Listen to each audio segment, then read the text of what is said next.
The bell above the door of Liberty Diner rang softly as morning light spilled across the worn linoleum floor. An aged hand, weathered yet steady, wrapped around a white ceramic mug of black coffee. Steam rose in lazy spirals, catching the golden rays of dawn that filtered through half-drawn blinds.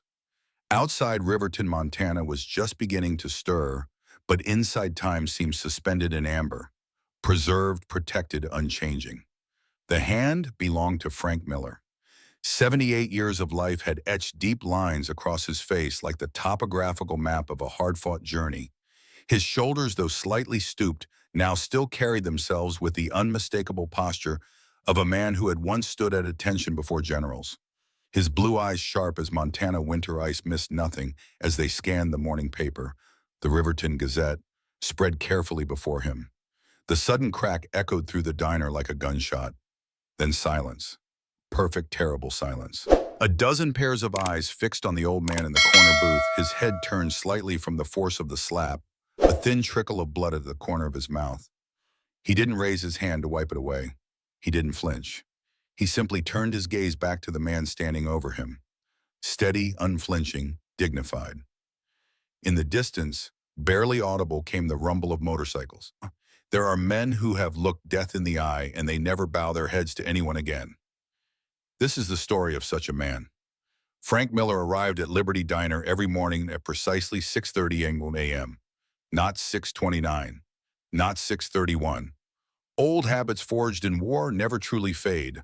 They simply adapt to peacetime. He always wore a pressed navy blue shirt, khaki trousers with a perfect crease, and work boots polished to a subtle shine. The worn Timex watch on his left wrist had kept his time for over 6 decades, its face scratched, but its mechanism reliable as sunrise. "Morning, Frank," Emma called from behind the counter, already pouring his coffee before he settled into booth 7. Always booth 7 with its view of both the entrance and the street beyond. Black coffee and toast coming right up. Emma Reynolds was 25 with intelligent eyes and efficient movements. A medical student working shifts at the diner to finance her education, she reminded Frank of the combat nurses he'd known in Korea. Capable hands that never trembled, no matter what horrors they witnessed. "Thank you kindly, Emma," Frank replied, his voice a graveled remnant of countless briefings delivered in field tents. He unfolded his newspaper methodically, another ritual in a life built on structure. At his feet, Sergeant, Sarge to those who'd earned the right, settled with a soft groan of canine contentment. The German shepherd's muzzle had grayed to match his master's hair, but his eyes remained vigilant, scanning the diner with military precision. 12 years as Frank's companion had taught Sarge to recognize friend from foe, often before Frank himself made the distinction. Liberty Diner was a time capsule of 1950s Americana, red vinyl booths worn smooth by generations, a Wurlitzer jukebox in the corner that still played Elvis and Buddy Holly for a nickel, and the counter, with its spinning chrome stools, where locals gathered to exchange news and gentle gossip. The walls were adorned with black and white photographs of Riverton through the decades, and between them, the carefully framed faces of local boys who'd gone to war. Some had returned, some had not. Frank's own photograph wasn't among them. He had politely but firmly declined when Martha, the diner's owner, had asked to display it.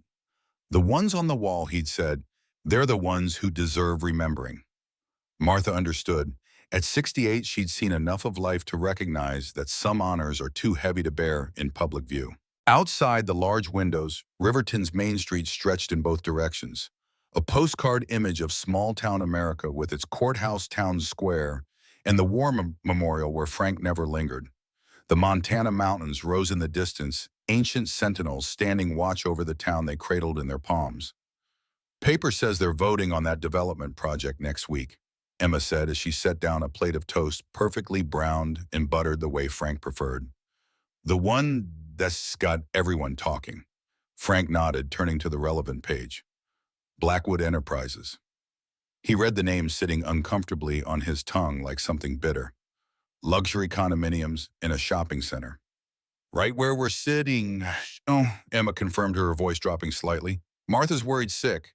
27 years she's owned this place, and now—" Frank folded the paper, precisely aligning its edges with meticulous care.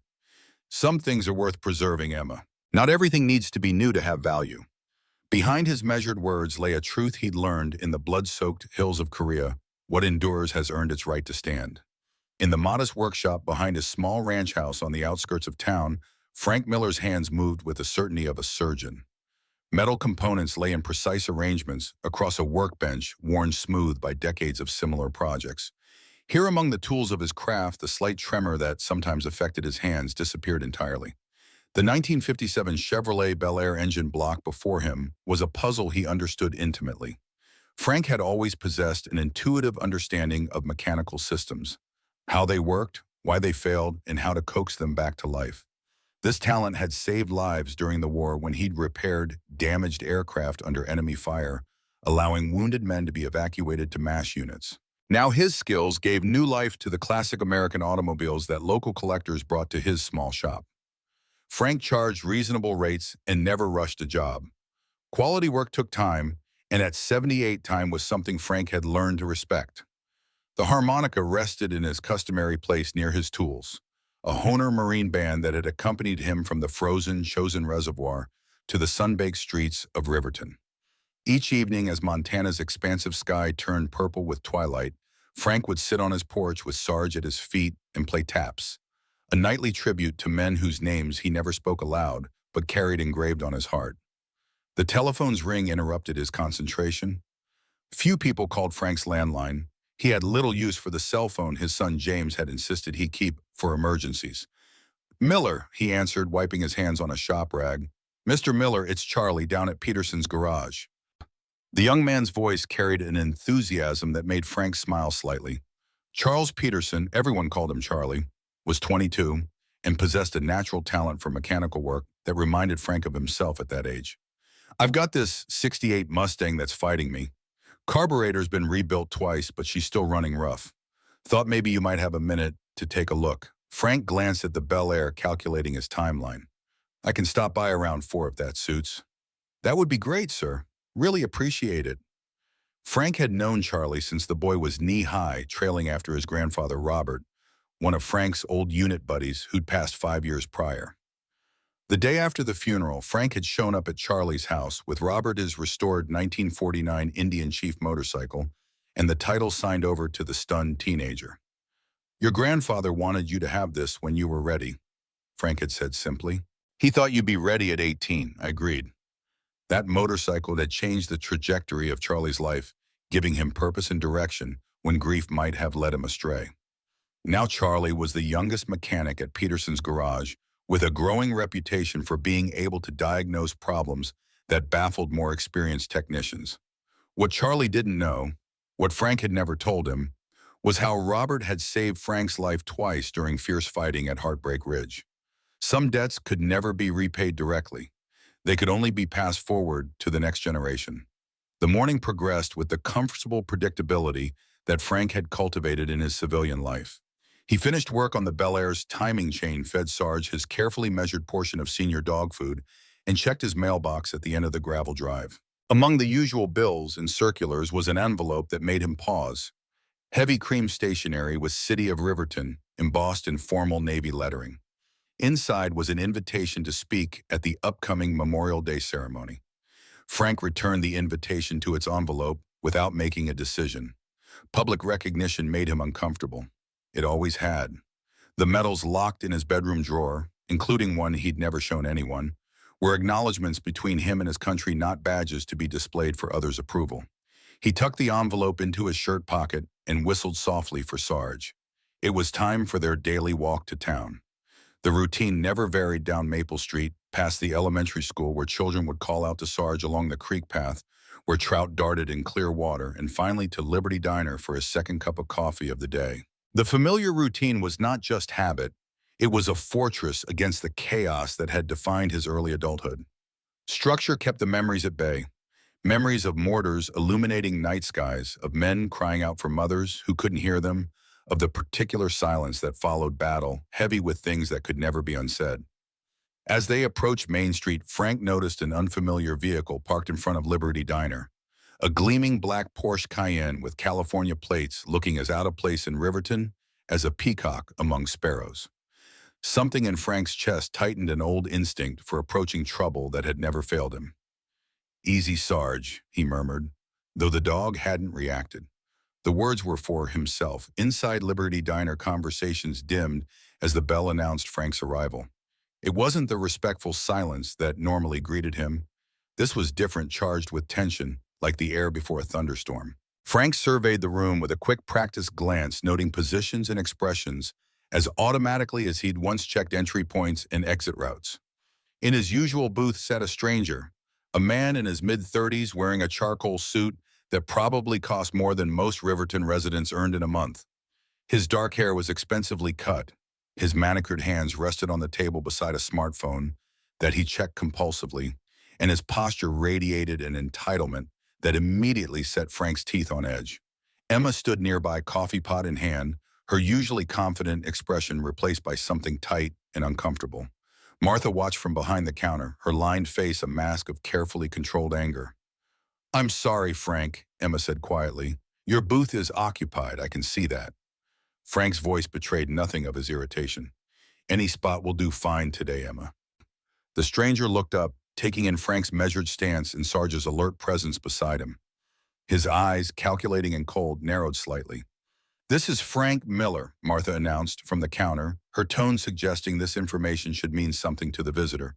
"Frank's been coming to this booth every day for 20 years. The stranger smiled without warmth. "Well, today he'll need to find another spot. I'm conducting business." He gestured dismissively toward the other booths. Plenty of options. Frank might have simply nodded and moved on. He had no interest in petty confrontations. But something in Emma's expression stopped him. A faint redness around her eyes suggested recent tears, and the tightness of her mouth spoke of words bitten back. "Problem here, Emma?" Frank asked quietly. Before she could answer, the stranger's voice cut across the diner. "The problem is the service in this backwater excuse for a restaurant.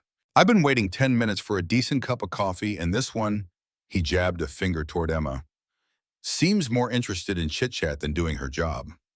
The diner went completely silent. Even the sizzle of the grill seemed to pause in shock. Frank studied the man with the same cool assessment he'd once used to evaluate enemy positions. "I don't believe we've been introduced," he said evenly, stepping closer to the booth. "Frank Miller." He didn't offer his hand. "Riley Blackwood." The name was delivered like a royal title. "CEO of Blackwood Enterprises. Perhaps you've heard of me. I'm revitalizing your little town." His gaze flicked dismissively around the diner. "I've read about your project." Frank acknowledged, his tone neutral. "Quite an undertaking." Riley leaned back, clearly pleased to be recognized. "It's going to put Riverton on the map. Luxury condos, high-end retail, a complete transformation of this outdated Main Street." He gestured expansively. "Progress, Mr. Miller. The future." Frank nodded thoughtfully. "Progress has its place." He turned to Emma. "Coffee, please, when you have a moment. Any booth will do." Emma moved to pour, but Riley's voice stopped her. "I'm still waiting for mine to be refreshed." He pushed his cup toward the edge of the table with one finger. "And I expect it to be hot this time." Emma's hand trembled slightly as she poured Riley's coffee first. In her haste, a few drops splashed onto the polished surface of the table. Riley's reaction was immediate and disproportionate. "For God's sake!" He jerked back as though the small splatter might permanently damage his expensive suit. "Is competence too much to ask for in this town?" "I'll get a cloth," Emma murmured, her cheeks flushing with embarrassment. "Don't bother," Riley snapped. With a deliberate motion, he pushed his cup further, causing coffee to spill across the table and onto the floor. "Since you'll need to clean it anyway, you might as well do a proper job." Every head in the diner turned. Martha took a step forward from behind the counter, outrage clear on her face, but Frank was quicker. With the calm precision that had once made him an exceptional soldier, he placed himself between Emma and Riley. "Son," he said, his voice low, but carrying in the silence, "a man is measured by how he treats those serving him." The word son wasn't affectionate. It was a reminder of the age and experience gap between them. "In my experience, true leadership shows itself in moments of small courtesies, not displays of power." Riley's expression darkened. "I don't recall asking for life advice from the local geriatric committee." He looked Frank up and down with undisguised disdain. "This town is stuck in the past because of people like you, clinging to outdated diners and old-fashioned ideas while the world moves forward." Frank didn't rise to the bait. Decades of self-discipline had taught him that reacting emotionally was rarely the wisest course. Progress without preservation loses something essential, he said mildly. Like a man without memory, all motion no meaning. Riley stood abruptly, using his height advantage to look down at Frank. Let me make something clear, old man. This diner, that garage where they still fix antique cars, half the buildings on this street, they're all coming down. I've already bought most of them, and the city council votes next week on the rest of the permits. His smile was shark-like. Your precious booth here will be part of a Starbucks by Christmas. A murmur ran through the diner. Many of the patrons were hearing this level of detail for the first time. Martha's face had gone pale. You bought Peterson's garage? Frank asked, his voice steady despite the tightening in his chest. Charlie's workplace. Robert's legacy. Closed the deal yesterday, Riley confirmed, clearly enjoying the impact of his words. The old man who owned it didn't even haggle, practically gave it away. He laughed, said something about medical bills. Typical small-town failure. One health crisis away from bankruptcy. Frank thought of Joe Peterson, 67 years old, and recently diagnosed with pancreatic cancer. The garage had been in his family for 3 generations. That garage employs 6 local mechanics, Frank said quietly, men with families to support. Riley shrugged. Not my problem. Progress has casualties. He turned to Martha. Your lease, by the way, won't be renewed come October. Might want to start packing up these charming vintage salt shakers. The sarcasm in his voice was cutting. Emma had been silently cleaning the spilled coffee, her movements quick and efficient despite her obvious distress. As she straightened, Riley deliberately bumped against her, causing her to stumble and drop her cloth. Still clumsy, I see, he remarked coldly. Something in Frank shifted, a tectonic plate of patience finally giving way after decades of pressure. Not in his expression, which remained impassive, nor in his posture, which stayed loose and ready. The change was in his eyes, where the calculating assessment of a seasoned officer replaced the tolerant gaze of an elderly civilian. That's enough, Frank said, each word precise as a rifle shot. You'll apologize to the lady. The diner grew so quiet that the tick of the wall clock sounded like artillery fire. Riley's laugh was genuine in its incredulity. Excuse me, I don't think you understand who you're talking to. I understand perfectly, Frank replied. I'm talking to a man who believes wealth equals worth. History suggests otherwise. History, Riley sneered, is written by winners. And in case you haven't noticed, I'm winning. He gestured around the diner. This whole town is one signature away from becoming my personal redevelopment project. Frank didn't move, his weathered face impassive. A man's character shows in how he treats those he believes can't fight back. Your father would be disappointed. The mention of his father hit Riley like a physical blow. His face flushed, then paled. You didn't know my father, he hissed. Contractors who cut corners on military equipment develop certain reputations, Frank said quietly. The Blackwood name was well known among those of us who had to use that equipment in Korea. Riley's eyes widened fractionally. Surprise, then fury. His voice dropped to a dangerous whisper. My father built an empire while men like you were taking orders and saluting. Don't you dare speak about him.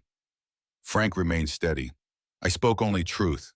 Now apologize to Emma, and we can all return to our mourning. For a moment it seemed Riley might back down. A flicker of uncertainty crossed his face as he registered that the entire diner was watching this exchange. Then his expression hardened. I don't apologize to waitresses, he said coldly, or to washed-up old men who think they still matter. Frank sighed softly, not fearful but tired in a bone-deep way that only those who have seen the worst of humanity can truly understand. Then I believe we're at an impasse.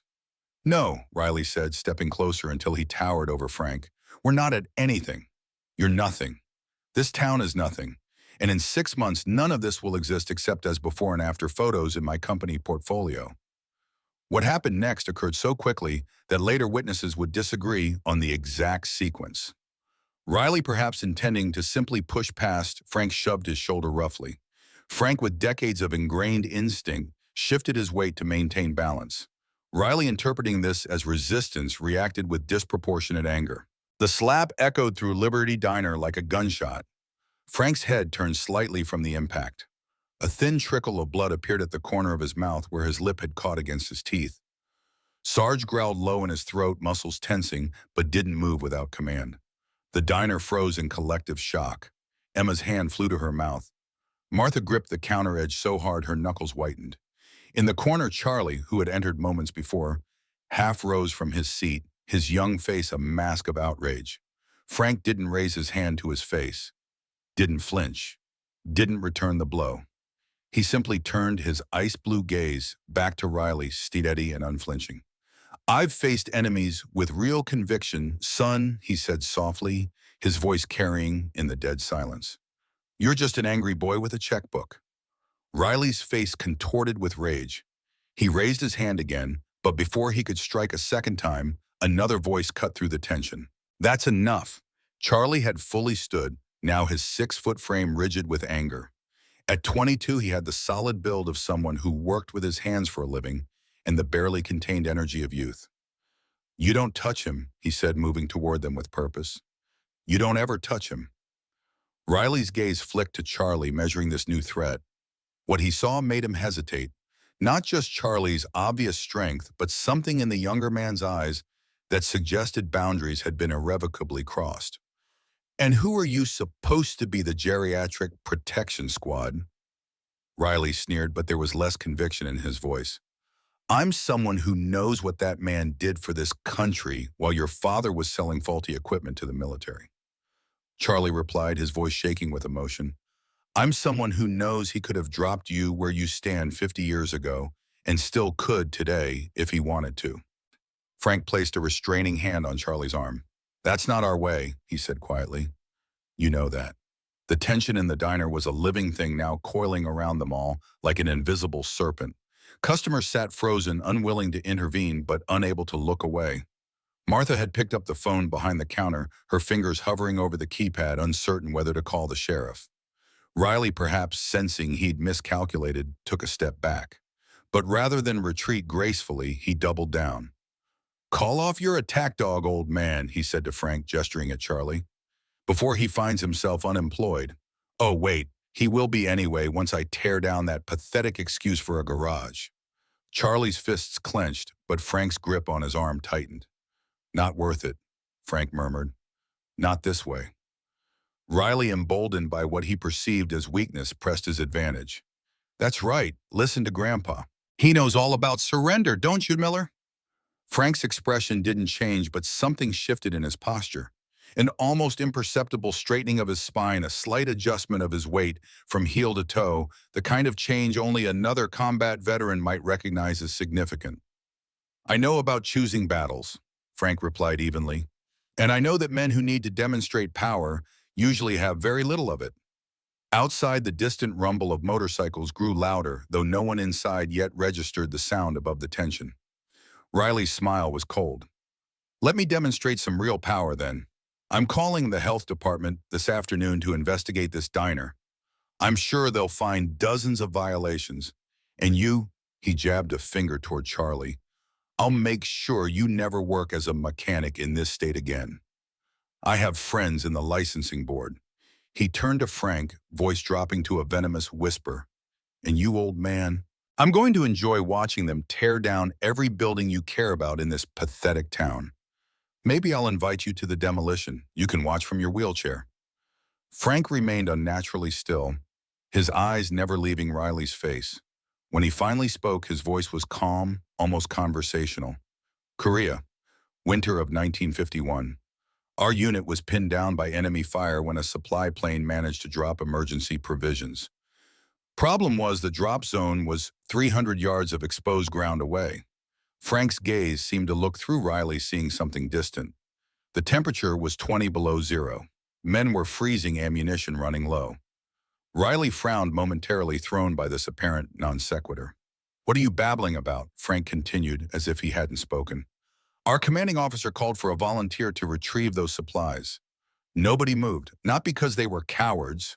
There wasn't a coward among them, but because it looked like certain death." The diner had gone completely silent again, every person hanging on Frank's words. "I went," Frank said simply, "ran across that open ground with bullets kicking up ice around my feet. made it to the supplies, rigged a makeshift sled from parachute material, and dragged them back. Took a bullet in the shoulder but delivered every crate. He looked directly at Riley, now his blue eyes sharp as glacier ice. Do you know why I'm telling you this? Riley's facade of confidence had developed hairline cracks. To bore me with ancient history, to help you understand something important, Frank replied. I've already faced death for things that matter. Your threats don't even register.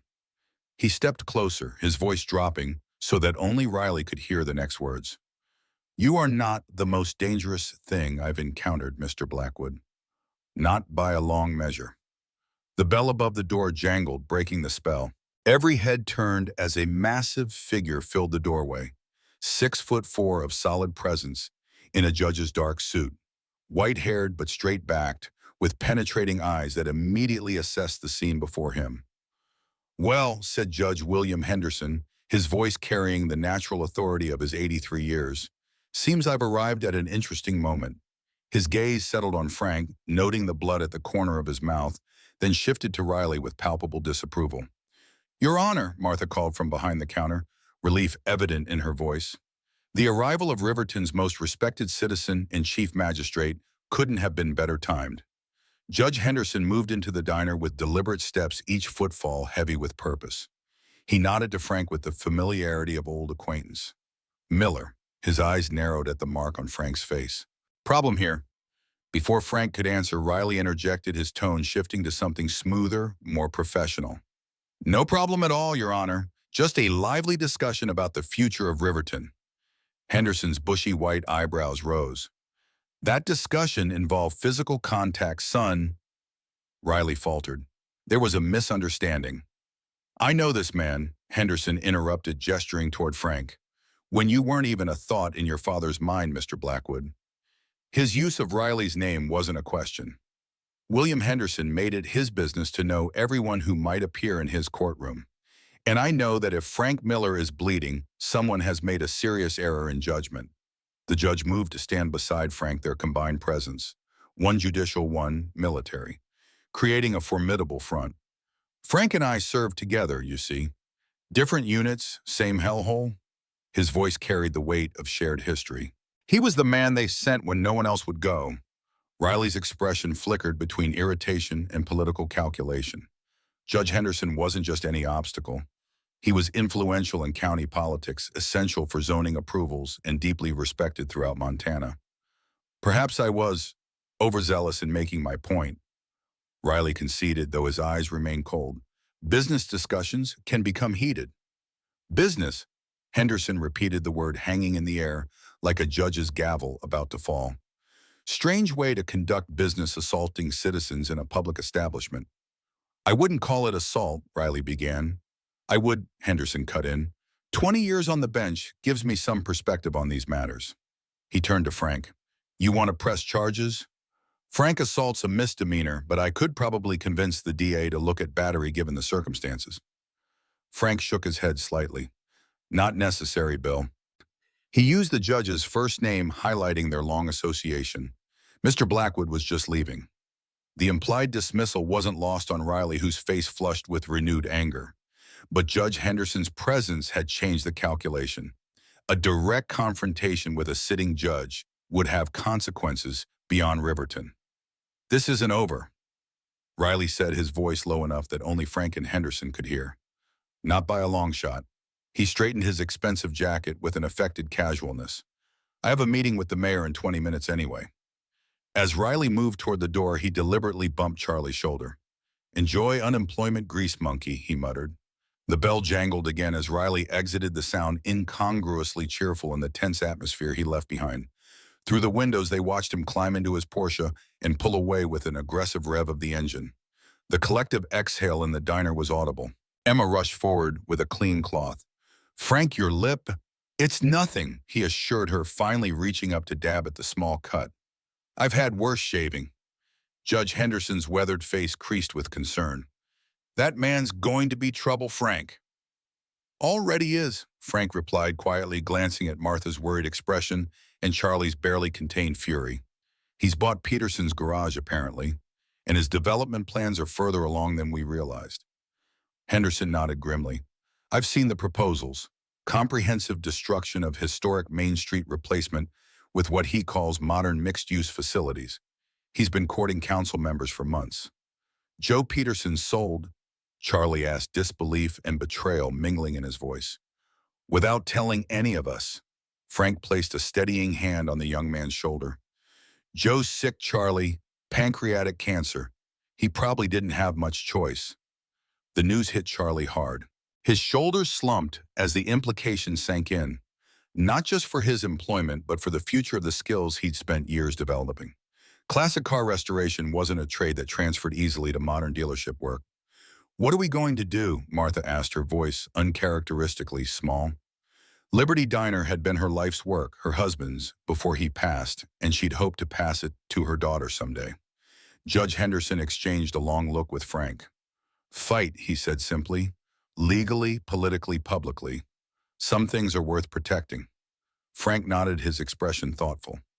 He moved to the window, looking out at Main Street, at the buildings whose histories he knew, at the American flags that hung from lampposts at the War Memorial in the town square that bore names he recognized. We'll need help, he said quietly, more to himself than the others. As if in answer, the rumble of motorcycles grew suddenly louder. A procession of Harley-Davidsons appeared at the far end of Main Street. 12 riders in formation, American flags mounted on the rear of each bike, riding with the disciplined precision of men who understood formation. At their head was a broad-shouldered figure whose bearing echoed Frank's own. Straight-backed, purposeful, commanding. James, Frank murmured, a complex mixture of emotions crossing his face.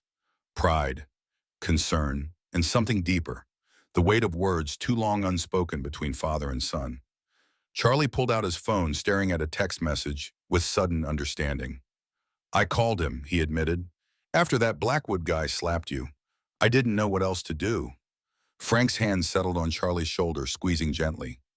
You did right. He straightened his shirt and dabbed once more at his lip. Time to tell James what's happening to our town. Outside, the motorcycles pulled to a coordinated stop in front of Liberty Diner. The lead rider removed his helmet, revealing a face that was a younger, harder version of Frank's. James Miller, 48 years old, former Navy, now president of the American Veterans Motorcycle Club.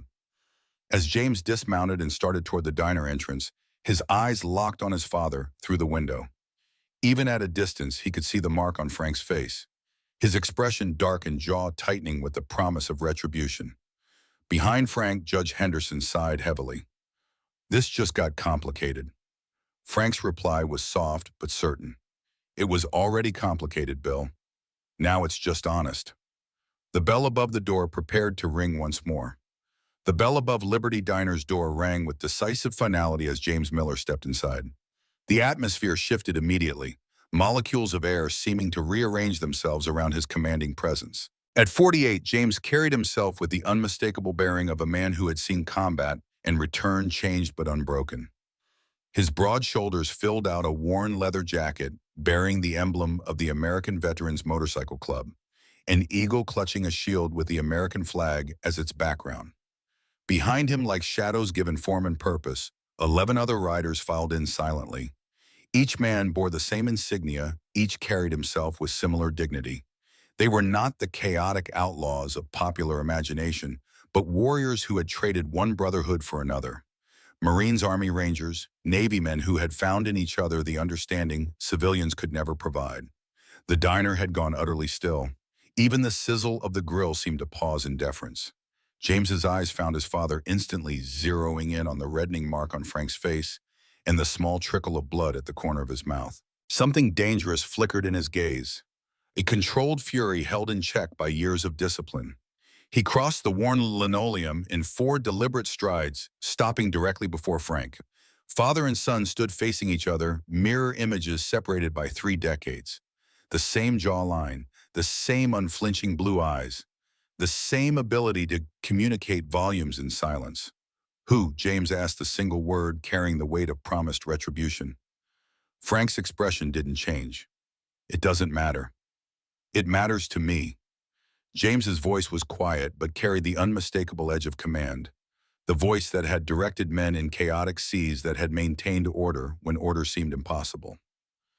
Judge Henderson stepped onward, his judicial presence creating a counterbalance to James's barely contained anger.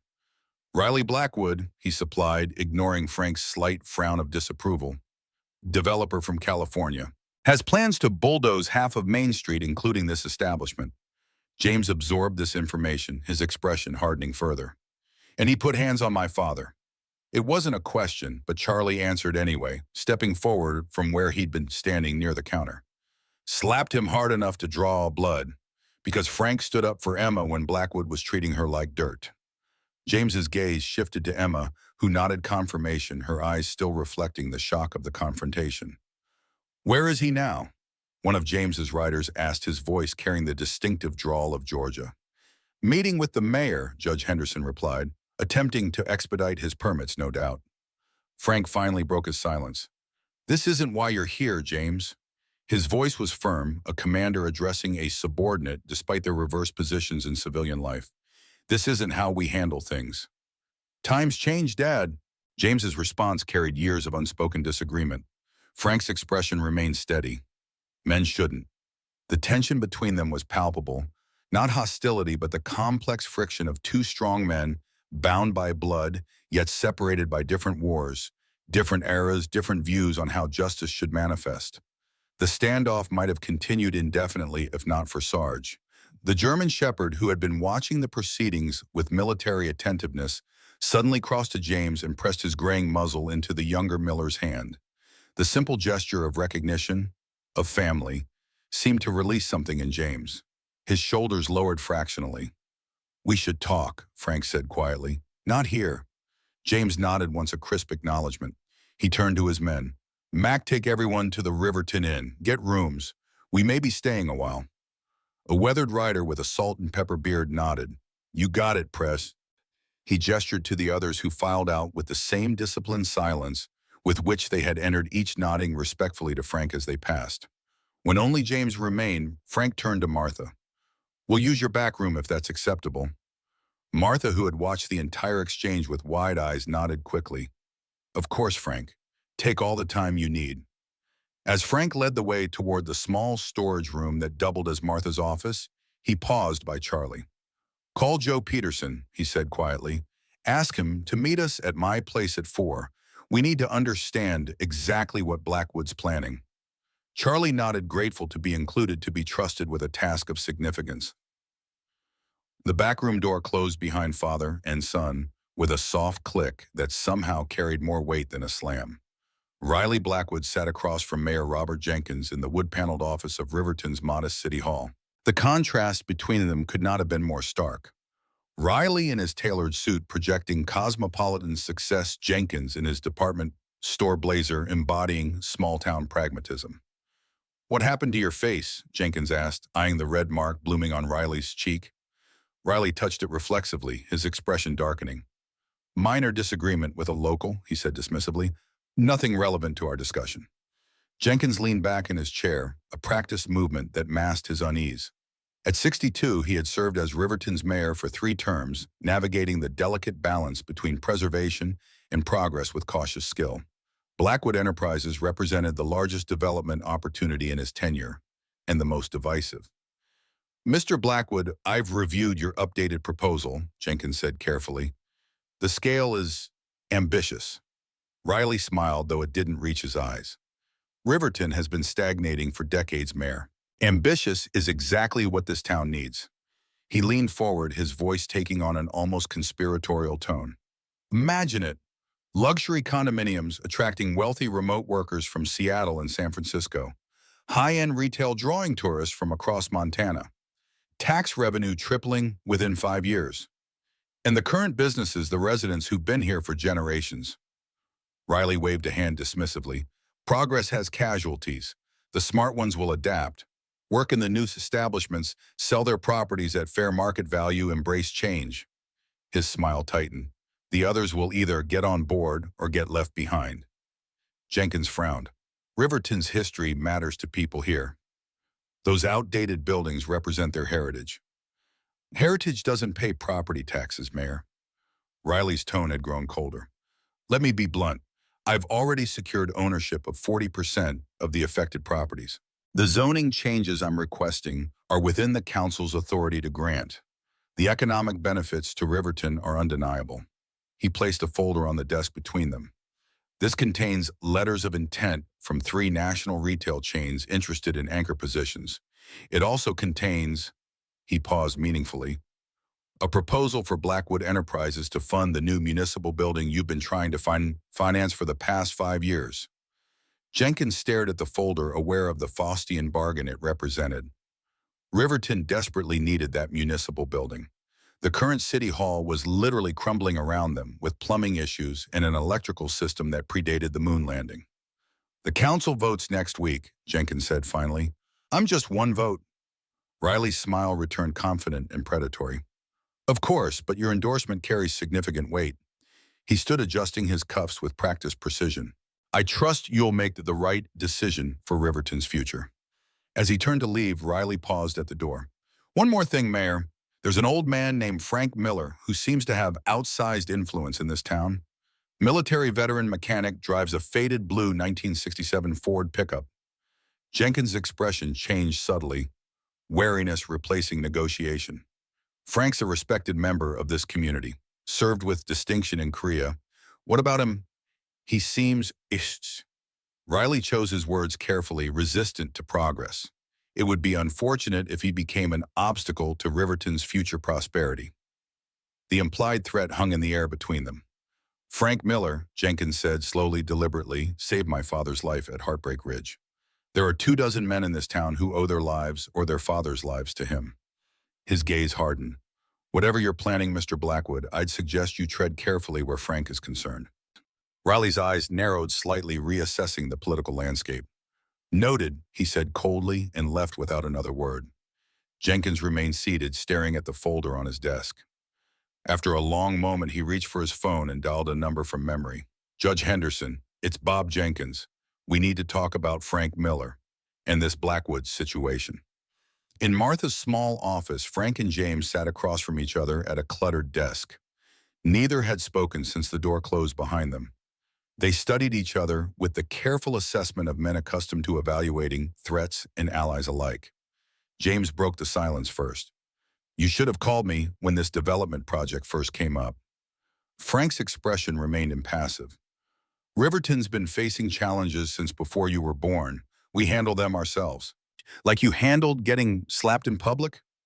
The words came out sharper than James intended, frustration bleeding through his careful control. Frank didn't rise to the bait. Instead, he looked at his son with the same steady gaze that had once assessed battlefield terrain. Why are you really here? James Charlie's call about an altercation wouldn't bring 12 riders across state lines on a moment's notice. James held his father's gaze for a long moment before relenting. He reached into his jacket and withdrew a folded newspaper clipping, placing it on the desk between them.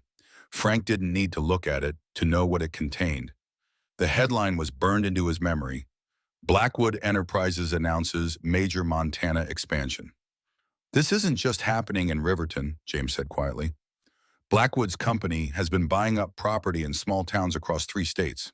They build their luxury developments, drive out local businesses, bring in chains that employ people at minimum wage, and destroy the character of every community they touch.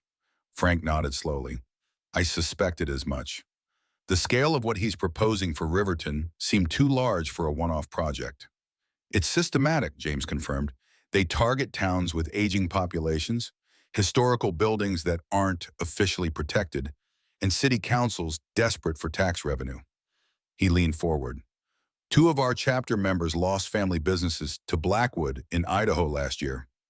We've been tracking his movements since then.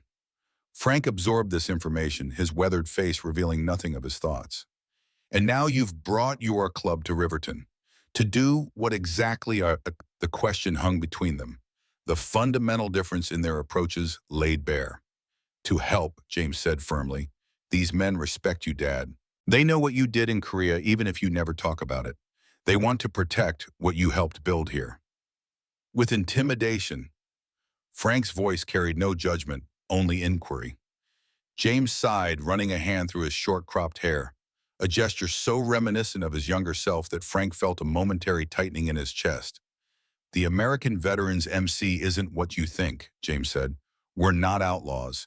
Every man wears an honorable discharge. We advocate for veterans' rights, raise money for PTSD treatment programs, help homeless vets find housing and jobs. He met his father's gaze directly. We're still serving, just in a different uniform. Frank studied his son's face, the lines etched by responsibility, the steadiness of his gaze, the set of his jaw that mirrored Frank's own. He saw not the rebellious young man who had left Riverton 25 years ago after their bitter argument, but a leader who had found his own path to honor. "I'm listening," Frank said finally. Relief flickered briefly across James's face. "We have resources, legal help, media contacts, experience fighting developers like Blackwood." He paused. "And numbers, if it comes to a show of force." Frank frowned at the last point, but nodded thoughtfully. "Riverton needs to make its own decisions, but information would be welcome, as would support." He extended his hand across the desk. Not just a physical gesture, but a bridging of the chasm that had separated them for too long. James took it without hesitation, his grip firm. "We stand with you, Dad, whatever comes." As their hands clasped, weathered skin against calloused palm, something shifted between them. Not forgiveness exactly, for there were too many unspoken words for that, but recognition. Respect. The acknowledgement of shared purpose despite different methods. The moment was interrupted by a sharp knock. The door opened to reveal Charlie, his expression urgent. "Frank, you need to see this," he said, holding up his smartphone. "Blackwood just posted this online." Frank took the phone, genuinely trying to look over his shoulder. On the screen was a sleek rendering of Riverton's Main Street transformed. Historic facades replaced with glass-fronted luxury stores, the town square converted to an upscale plaza with designer landscaping. A caption below read, "The future of Riverton, breaking ground this fall." Where Liberty Diner currently stood, the rendering showed a modern coffee chain. Peterson's garage had been replaced by a fitness center with floor-to-ceiling windows. The century-old hardware store was now a wine bar. Most striking of all was the War Memorial. The simple stone monument bearing the names of Riverton's fallen sons had been relocated to a small corner overwhelmed by a dramatic water feature that served as the development's centerpiece. "He's moving the memorial," Frank said quietly, the first hint of genuine anger bleeding into his voice. James's expression hardened. "This isn't development. This is erasure." Frank handed the phone back to Charlie, his movements deliberate and controlled. "I think it's time we had a community meeting," he said. "People need to see what's really being planned for their town." James nodded. "My men can help spread the word." As they prepared to leave the small office, Frank paused his hand on the doorknob. "James," he said, not turning around. "I'm glad you're here." James swallowed hard, the simple acknowledgement hitting him with unexpected force. "Me too, Dad." Back in the main area of the diner, they found Judge Henderson deep in conversation with Martha and Emma. All three looked up as Frank and James emerged. "Bob Jenkins just called," Henderson said without preamble. "Blackwood's pushing hard for the zoning changes, offering to fund the new municipal building in exchange for the council's part."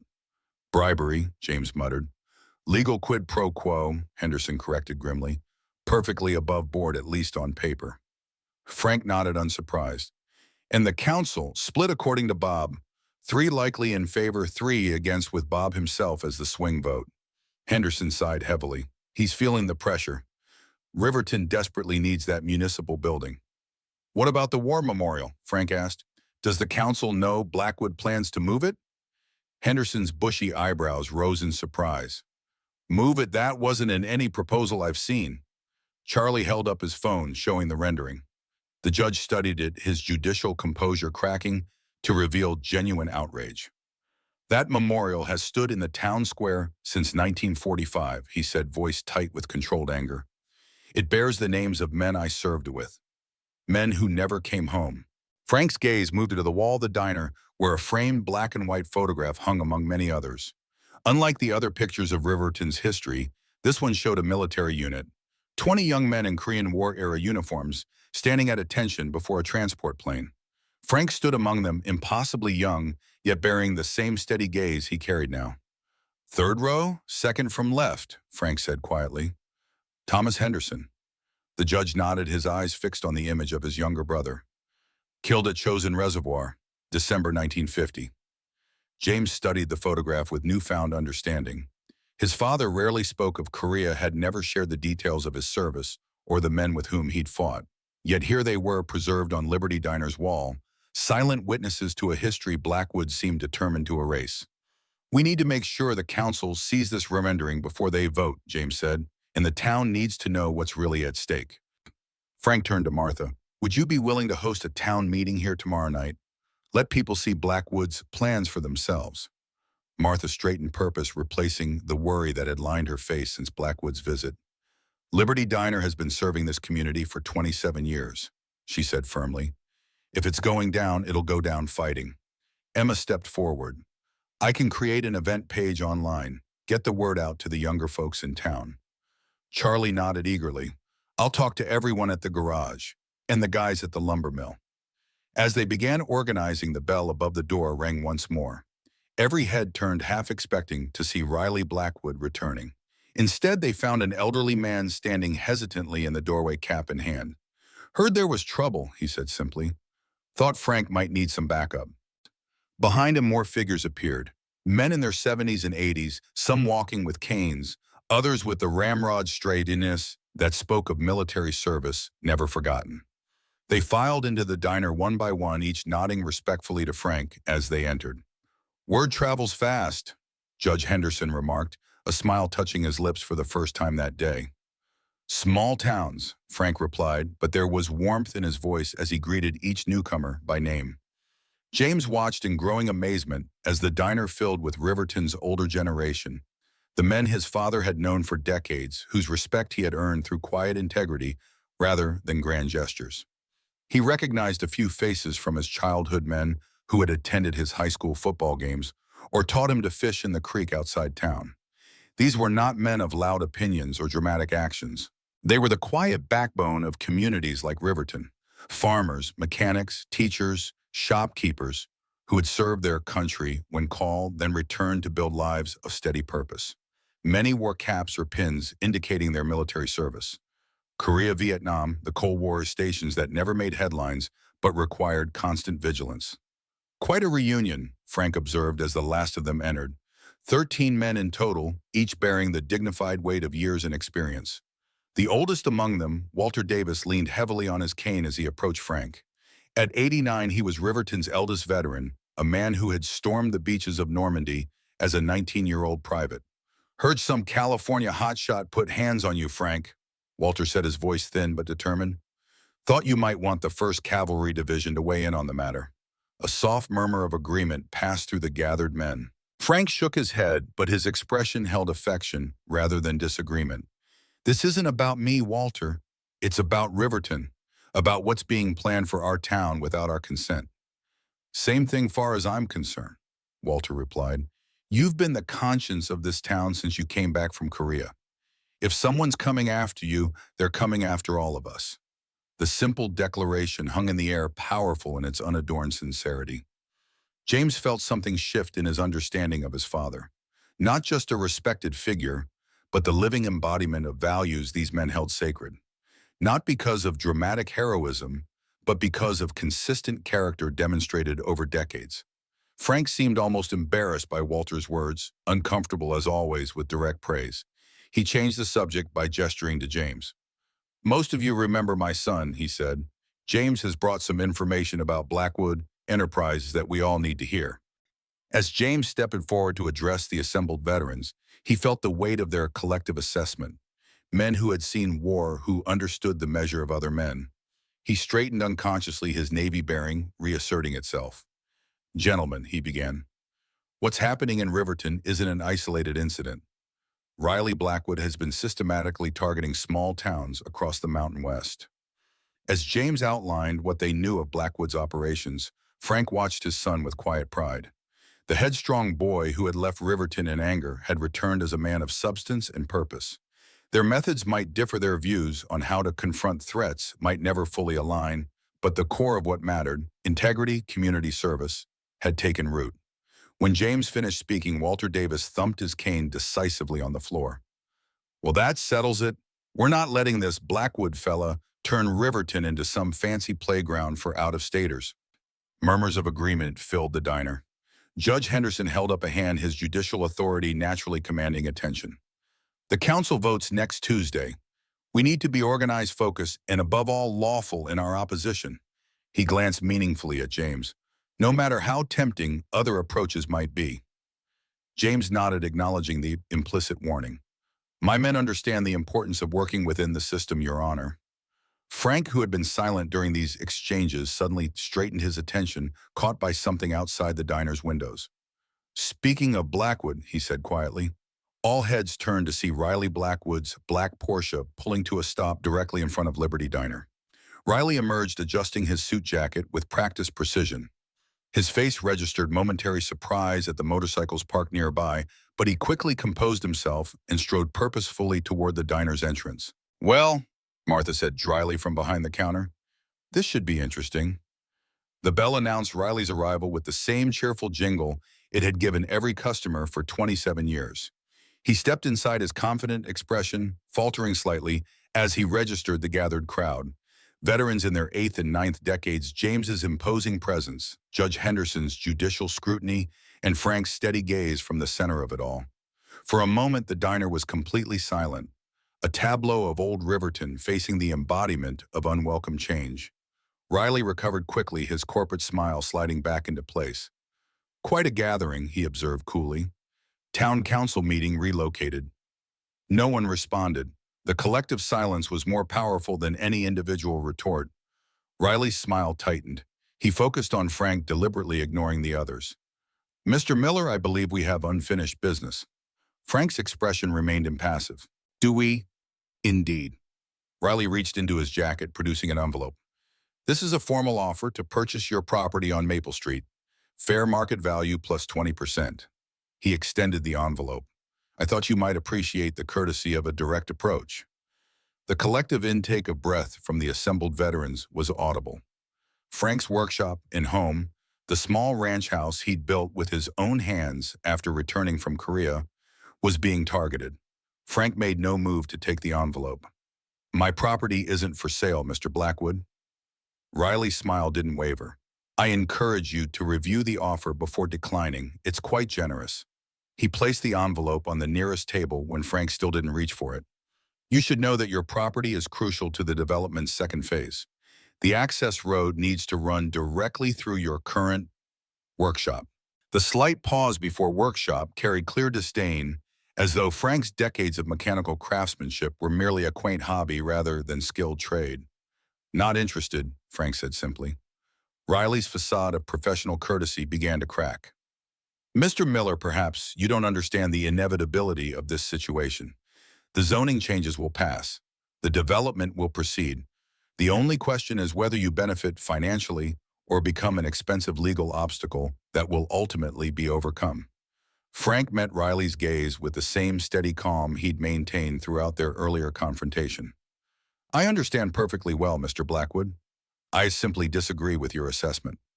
Riley's eyes narrowed. Is that so? Yes. Frank nodded toward the gathered veterans. You see, Riverton isn't just property values and tax revenue. It's people, history, shared sacrifice.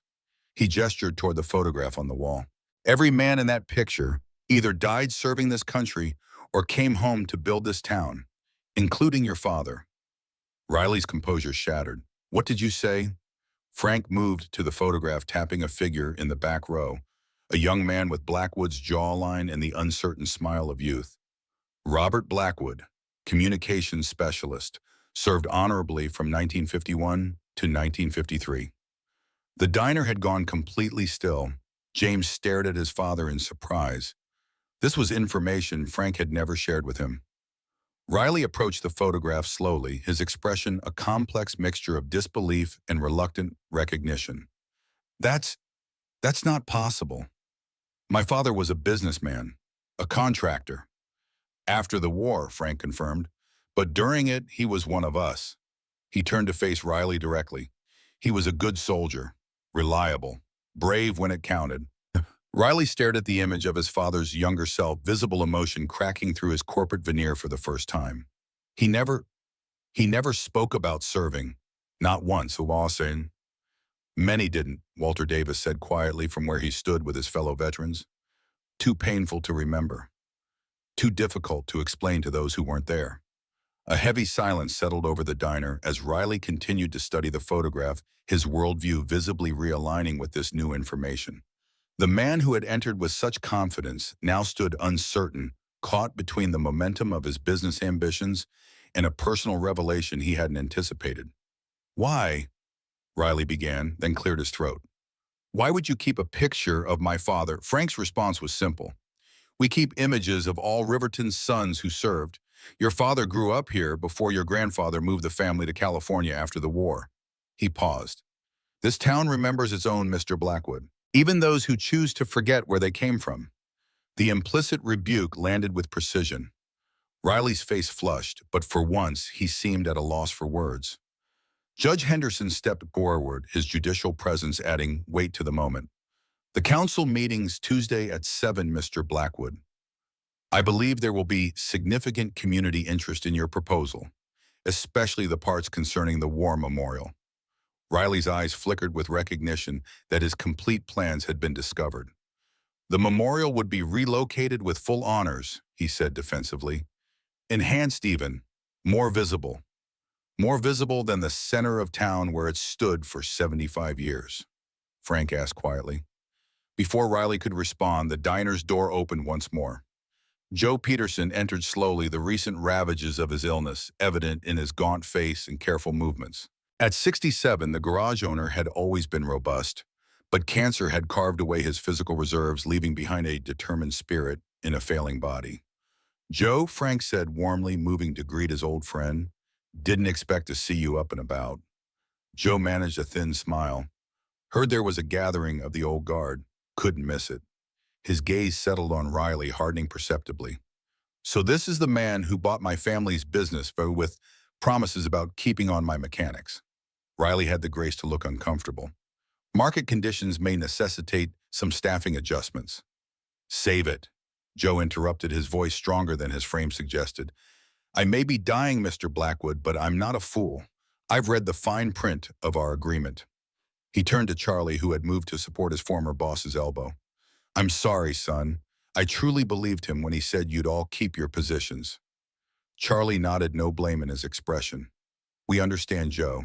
You did what you had to do. Joe straightened as much as his weakened body allowed, addressing the room. I came to say something important. The sale contract has a sunset clause. If development doesn't begin within 6 months of approval, ownership reverts to me. He locked eyes with Riley. Mr. Blackwood was very confident about his timeline, perhaps too confident. A ripple of renewed hope moved through the assembled veterans. Judge Henderson stroked his chin thoughtfully, judicial wheels visibly turning. Interesting, he murmured. Very interesting. Riley's expression had turned calculating again, the momentary humanity sparked by seeing his father's photograph now subsumed by the developer's instinct for self-preservation. The clause is irrelevant. We'll break ground the day after approval. Perhaps, Frank said. Perhaps not. He reached into his pocket and withdrew his own envelope, extending it to Riley. This might interest you. Riley took it warily, his eyes never leaving Frank's face as he opened it. Inside was a single sheet of paper. Old, yellowed with age, but the letterhead still clearly visible. Department of the Army Corps of Engineers. What is this? Riley demanded, scanning the document. A geological survey of Riverton from 1955, Frank replied calmly, specifically noting the underground spring system that runs beneath the town square and, he paused meaningfully, directly under the proposed location of your development's main building. Riley's face paled as he continued reading. This would require complete redesign, additional engineering, environmental impact studies. He looked up, anger replacing shock. Where did you get this?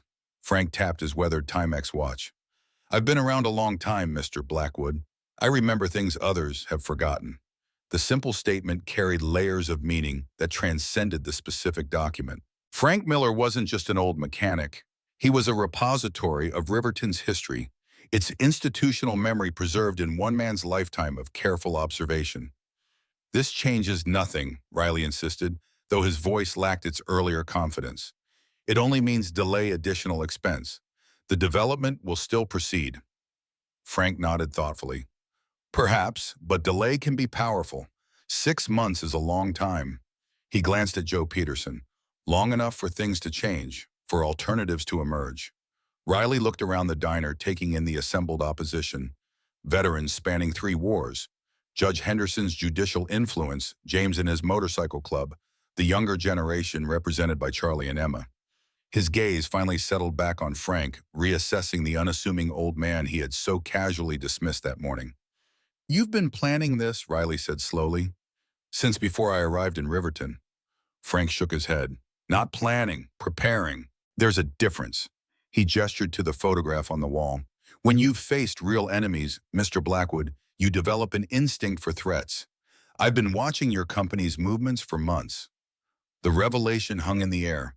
Frank Miller, whom everyone had underestimated, had been 3 steps ahead all along. Riley's phone buzzed in his pocket.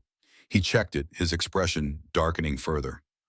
"What have you done?" he demanded, looking up at Frank with renewed anger. Frank raised an eyebrow questioningly. "The mayor just postponed next week's vote pending further community input." Riley read from his screen, disbelief coloring his voice. Judge Henderson permitted himself a small smile. "Bob Jenkins is many things, but he's not one to ignore the will of his constituents, especially when those constituents include every veteran in Riverton County." Riley pocketed his phone with barely controlled fury. "This isn't over Miller, not by a long shot." He turned to leave, then paused, looking back at the photograph of his father in uniform. For a moment, something like genuine confusion crossed his face, the expression of a man whose narrative about himself and his family had been fundamentally challenged. Without another word, he pushed through the door and was gone, the cheerful bell an incongruous punctuation to his departure. In the silence that followed, Walter Davis thumped his cane twice on the linoleum floor, an old cavalry signal for attention. "Well, Frank," he said, his weathered face creasing into a smile, "seems you haven't lost your touch for reconnaissance and intelligence gathering." A soft chuckle moved through the assembled veterans, men who recognized in Frank's quiet preparation echoes of the military precision that had once defined their lives. Frank shook his head, uncomfortable as always with direct praise.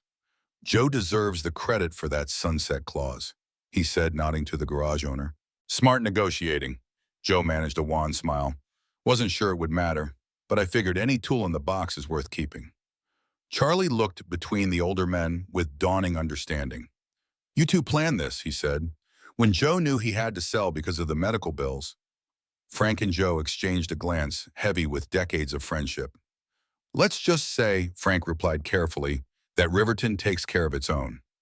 James studied his father with newfound respect, not just for the tactical foresight, but for the quiet way he had marshaled Riverton's defenses without fanfare or self-promotion.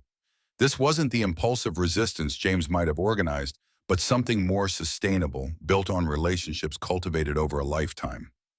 "What now?" Emma asked from behind the counter, where she'd been silently witnessing the confrontation. Judge Henderson answered, his judicial mind already mapping the path forward. "Now we organize properly. Document the community's objections. Prepare alternative proposals for responsible development that preserves Riverton's character." He looked to James. "And perhaps make sure Mr. Blackwood understands that this community stands united." James nodded, catching his father's eye. To his surprise, Frank gave a slight nod of approval, not for intimidation, but for the show of solidarity that his son and the American Veterans MC could provide. "There's something else we should discuss," Frank said, his tone shifting to something more solemn. All eyes turned to him as he reached into his shirt pocket and withdrew a small box weathered with age. For a moment, the diner was utterly silent, as though the air itself recognized the significance of what Frank held. "Dad," James asked quietly. Frank opened the box slowly, revealing a medal nestled against faded blue velvet, the distinctive blue ribbon and 5-pointed star of the Medal of Honor. Gasps echoed through the diner. Judge Henderson's eyes widened in disbelief. "Frank," he whispered, "you told us it was a silver star." Frank's expression remained steady, though something in his eyes suggested the weight of decades of silence finally lifting. "It seemed simpler that way." Walter Davis stepped forward, his aged hand reaching out, but stopping short of touching the nation's highest military decoration. "All these years," he said, voice cracking with emotion, "you never said a word." "It wasn't mine to claim," Frank replied quietly. "It belonged to the men who didn't come home." He looked around at the gathered veterans, his gaze finally settling on his son. "But perhaps now is the time to use it. Not for my sake, but for Riverton's."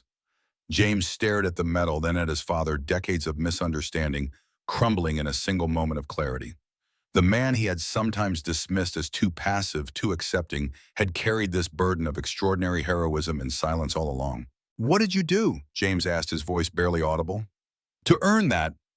Frank closed the box gently, as though putting away not just a medal, but the memories that accompanied it. "That," he said, "is a story for another time." He straightened his shoulders, the movement subtly transforming him from an elderly mechanic to the soldier he had once been. "For now we have a town to defend. By legal means," he added with a pointed look at his son. The gathered veterans nodded in understanding and determination. This was a different kind of battle than those they had faced in their youth, but the principles remained the same. Duty, community, the defense of something greater than themselves. As they began discussing strategy for the coming days, Frank moved to stand by the window looking out at Riverton's Main Street, at the buildings and businesses that represented not just commerce but continuity, the visible manifestation of promises kept across generations. James joined him, standing shoulder to shoulder with his father, for what felt like the first time in decades. "Why now?" he asked quietly, nodding toward the pocket where Frank had returned the metal box. After all these years, Frank was silent for a long moment, his gaze fixed on the war memorial, visible across the town square. "Because some things," he finally said, "are worth fighting for in the open." The simple declaration hung between them. An acknowledgement, perhaps, that the quiet dignity Frank had cultivated throughout his life had its place, but so too did the more visible stand his son had always advocated. Outside, the afternoon sun caught the polished surface of the memorial, sending a brief flash of light through the diner windows. A momentary illumination that seemed to touch each man gathered there, binding past to present in common purpose. Dawn broke over Riverton with the patient certainty of mountains that had witnessed 1,000 years of human struggle. Light spilled across the town square, touching first the war memorial's polished stone before creeping toward the storefronts of Main Street. In that golden hour before traffic and commerce began their daily rhythm, the town appeared almost timeless, a place where America's past and present coexisted in fragile harmony. Frank Miller stood on his front porch watching this daily resurrection with a cup of steaming coffee cradled in weathered hands. Beside him, Sarge sat with the dignified patience of old dogs and old soldiers, both understanding that some moments deserve silent witness. The revelation of the Medal of Honor had changed something fundamental in Riverton's response to Blackwood Enterprises. Word had spread through the town with the supernatural efficiency of small communities. Frank Miller, their unassuming neighbor of 40 years, had carried the nation's highest military decoration in quiet anonymity all this time. The man who fixed their cars, who taught their children about engine mechanics, who played harmonica on his porch at sunset, had once performed acts of valor so extraordinary that the president himself had placed that blue ribbon around his neck. The knowledge transformed resistance to Blackwood's development from mere economic self-interest into something more profound, a defense of values embodied in one man's humble dignity. Frank sipped his coffee, uncomfortable with his newfound visibility. He had never sought recognition. The medal had remained hidden in his drawer precisely because he believed true service required no audience. Yet James had been right about one thing. There were moments when private virtue needed public expression to be most effective. The sound of a motorcycle approaching pulled Frank from his reflections. James appeared at the end of the gravel drive, his Harley-Davidson rumbling with subdued power as he navigated the familiar path to his childhood home. He parked beside Frank's 1967 Ford pickup, the faded blue truck that had been as much a fixture in Riverton as Frank himself. "Early riser still," James observed as he climbed the porch steps, his own coffee in a travel mug. "Some things never change." Frank nodded toward the second rocking chair that had always remained empty, waiting. James settled into it, the wood creaking in recognition. "Sleep well?" Frank asked. James smiled slightly. "First time in that bedroom since I was 18. Ceiling still has that water stain that looks like Abraham Lincoln." Never got around to fixing it, Frank admitted. Seemed like a familiar face watching over things. The simple exchange carried undercurrents of all that remained unspoken between them. Years of distance, the argument that had sent James away, the slow, halting steps toward reconciliation. They sat in companionable silence, watching the sunrise complete its transformation of Riverton from shadow to substance. "Town meeting's at 7 tonight," James said finally. "Martha says Liberty Diner can hold about 100 people if they squeeze in." "It'll be more than that," Frank replied. "Word's gotten out." James nodded. "My men spent yesterday talking to folks all over town. The sentiment's pretty clear. Nobody wants Blackwood's vision of progress, if it means losing what makes Riverton special." He glanced at his father. That Medal of Honor changed the conversation. People who were on the fence aren't anymore. Frank frowned slightly. The medal shouldn't matter. "But it does, Dad." James turned to face him directly. "It's not just about the medal itself. It's what it represents. The fact that you never used it for personal gain, never even mentioned it all these years. That kind of humility, it stands for something people want to protect." Frank's discomfort was visible, but he didn't disagree. After a moment, he asked, "Any word on Blackwood's next move?" "He checked out of the Riverton Inn yesterday afternoon. My guys thought he might be retreating, but..." James pulled out his phone, showing Frank a news article. "He flew to Helena to meet with state officials, trying to get the historical preservation codes modified for economic development zones." Frank studied the article, his expression thoughtful rather than alarmed. "Going over our heads. Smart move." "We're not letting him win, Dad." James's voice carried the determination of a man accustomed to obstacles. "The American Veterans MC has contacts in the state capitol. 2 state senators are Vietnam vets who belong to allied clubs. They're already working to block any fast-track changes." Frank raised an eyebrow, a new appreciation for his son's resources apparent in his expression. "You've built something significant with your club." The simple acknowledgement meant more to James than any elaborate praise. He nodded, emotion briefly tightening his throat. "We try to serve in our own way." The moment was interrupted by the arrival of an unfamiliar car pulling into the driveway. A modest sedan with rental company markings. Frank and James exchanged glances, instantly alert to the unexpected visitor. The man who emerged wore the unmistakable uniform of career journalism. Khaki pants, button-down shirt with sleeves rolled precisely to mid-forearm, and a leather messenger bag slung across his chest. He approached the porch with the careful respect of someone who recognized he was entering another's territory. "Mr. Miller," he called. "Frank Miller." Frank stood, his posture straightening automatically. "That's me." The journalist climbed the steps, extending his hand. "Michael Reynolds, Washington Post. I was hoping for a few minutes of your time." Frank accepted the handshake but made no immediate response to the request. "Washington's a long way from Riverton, Mr. Reynolds." Reynolds smiled ruefully. "That's sort of why I'm here. Your town's fight against Blackwood Enterprises has started generating national interest. Small-town America standing up to corporate development is a compelling narrative. When we learned a Medal of Honor recipient was at the center of it," he shrugged. "My editor sent me on the first flight out." "Not interested in interviews?" Frank said flatly. Reynolds nodded as though he'd expected this response. "I understand, sir. Many veterans of your generation feel the same way." He reached into his bag, producing a folder. "But perhaps you'd be interested in what I found in the National Archives yesterday morning." Frank's expression remained impassive, but a flicker of curiosity crossed his eyes. He accepted the folder with measured movements.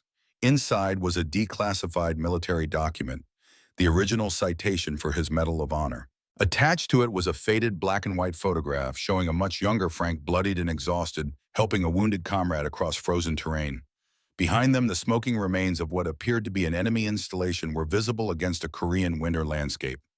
"Heartbreak Ridge," Reynolds said quietly. "November 19th, 1951.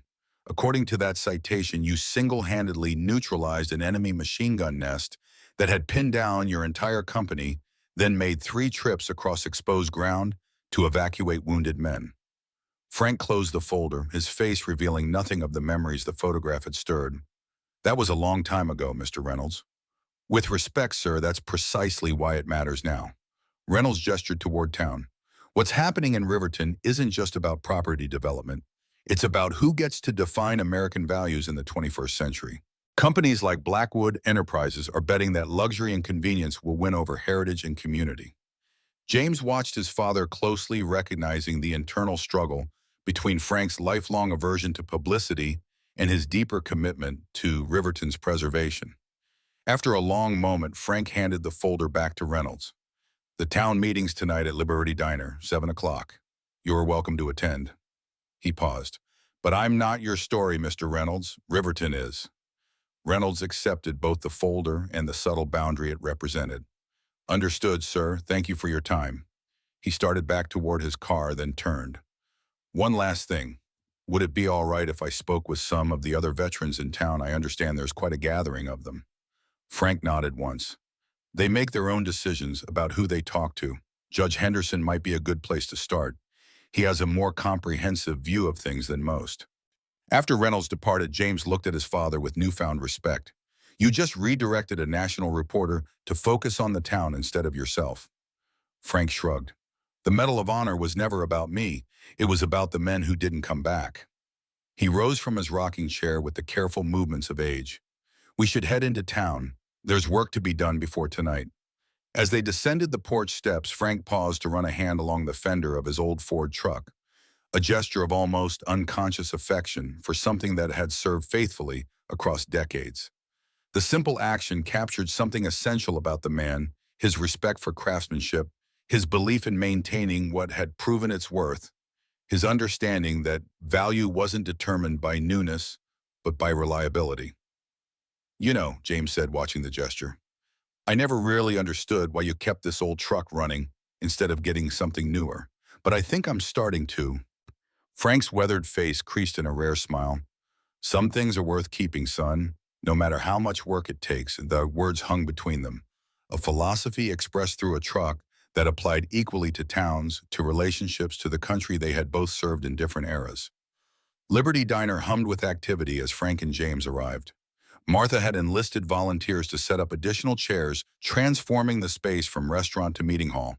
Emma directed the effort with clipboard in hand, her medical student's efficiency evident in how she maximized the limited space. "Frank," Martha called from behind the counter. "Channel 8 News just called. They're sending a crew for tonight's meeting." Frank nodded, unsurprised. Reynolds' appearance had suggested the story was growing beyond Riverton's boundaries. "Let's make sure they have space to set up without blocking anyone's view." Charlie approached, wiping grease from his hands with a shop rag, evidence he'd come directly from Peterson's garage. "Mr. Miller, there's something you should see." He led them to the diner's windows, pointing toward the war memorial across the street. A small crew of workers in Blackwood Enterprises branded vests were erecting surveyor's stakes around the monument, measuring tape stretched between them. A man in a hard hat consulted blueprints spread across the hood of a company truck. "They're marking it for relocation," Charlie said, anger evident in his voice, "before the council's even voted." James's expression darkened. "That's deliberate provocation." Frank studied the scene with the tactical assessment of a combat veteran. "Blackwood's testing our response," he said quietly, "seeing how we react." Without further discussion, he moved toward the door, Sarge falling in beside him with military precision. James and Charlie exchanged glances, then followed. As Frank crossed the street toward the memorial, other doors along Main Street began opening. The hardware store owner emerged, then the pharmacist, then the barber. Word spread with the mysterious efficiency of small towns, and within minutes, a dozen Riverton citizens had gathered behind Frank, a silent statement of community solidarity. The Blackwood supervisor looked up from his blueprints as Frank approached, wariness crossing his face at the growing crowd. "Can I help you, sir?" "You're measuring the war memorial." Frank observed, his voice carrying the calm authority that had once commanded men in battle. The supervisor straightened. "Standard procedure before relocation. Nothing to be concerned about." "The town council hasn't approved any relocation," Frank replied. "In fact, they've postponed their vote pending community input." The supervisor's expression turned dismissive. "This is preliminary work only. Mr. Blackwood likes to be prepared." "I understand preparation," Frank said, the understatement drawing knowing glances among the gathered citizens. "But this memorial isn't Mr. Blackwood's to measure or move. It belongs to the people of Riverton and to the memory of those whose names are engraved on it." The supervisor glanced nervously at his workers, who had stopped their measuring to watch the exchange. Look, I'm just following orders. Take it up with Mr. Blackwood if you have concerns. I intend to, Frank assured him. But in the meantime, I'm going to have to ask you to pack up your equipment and leave this memorial undisturbed. The supervisor laughed incredulously. And who exactly are you to make that request? Before Frank could respond, a new voice entered the conversation. He's the reason that memorial means something, son.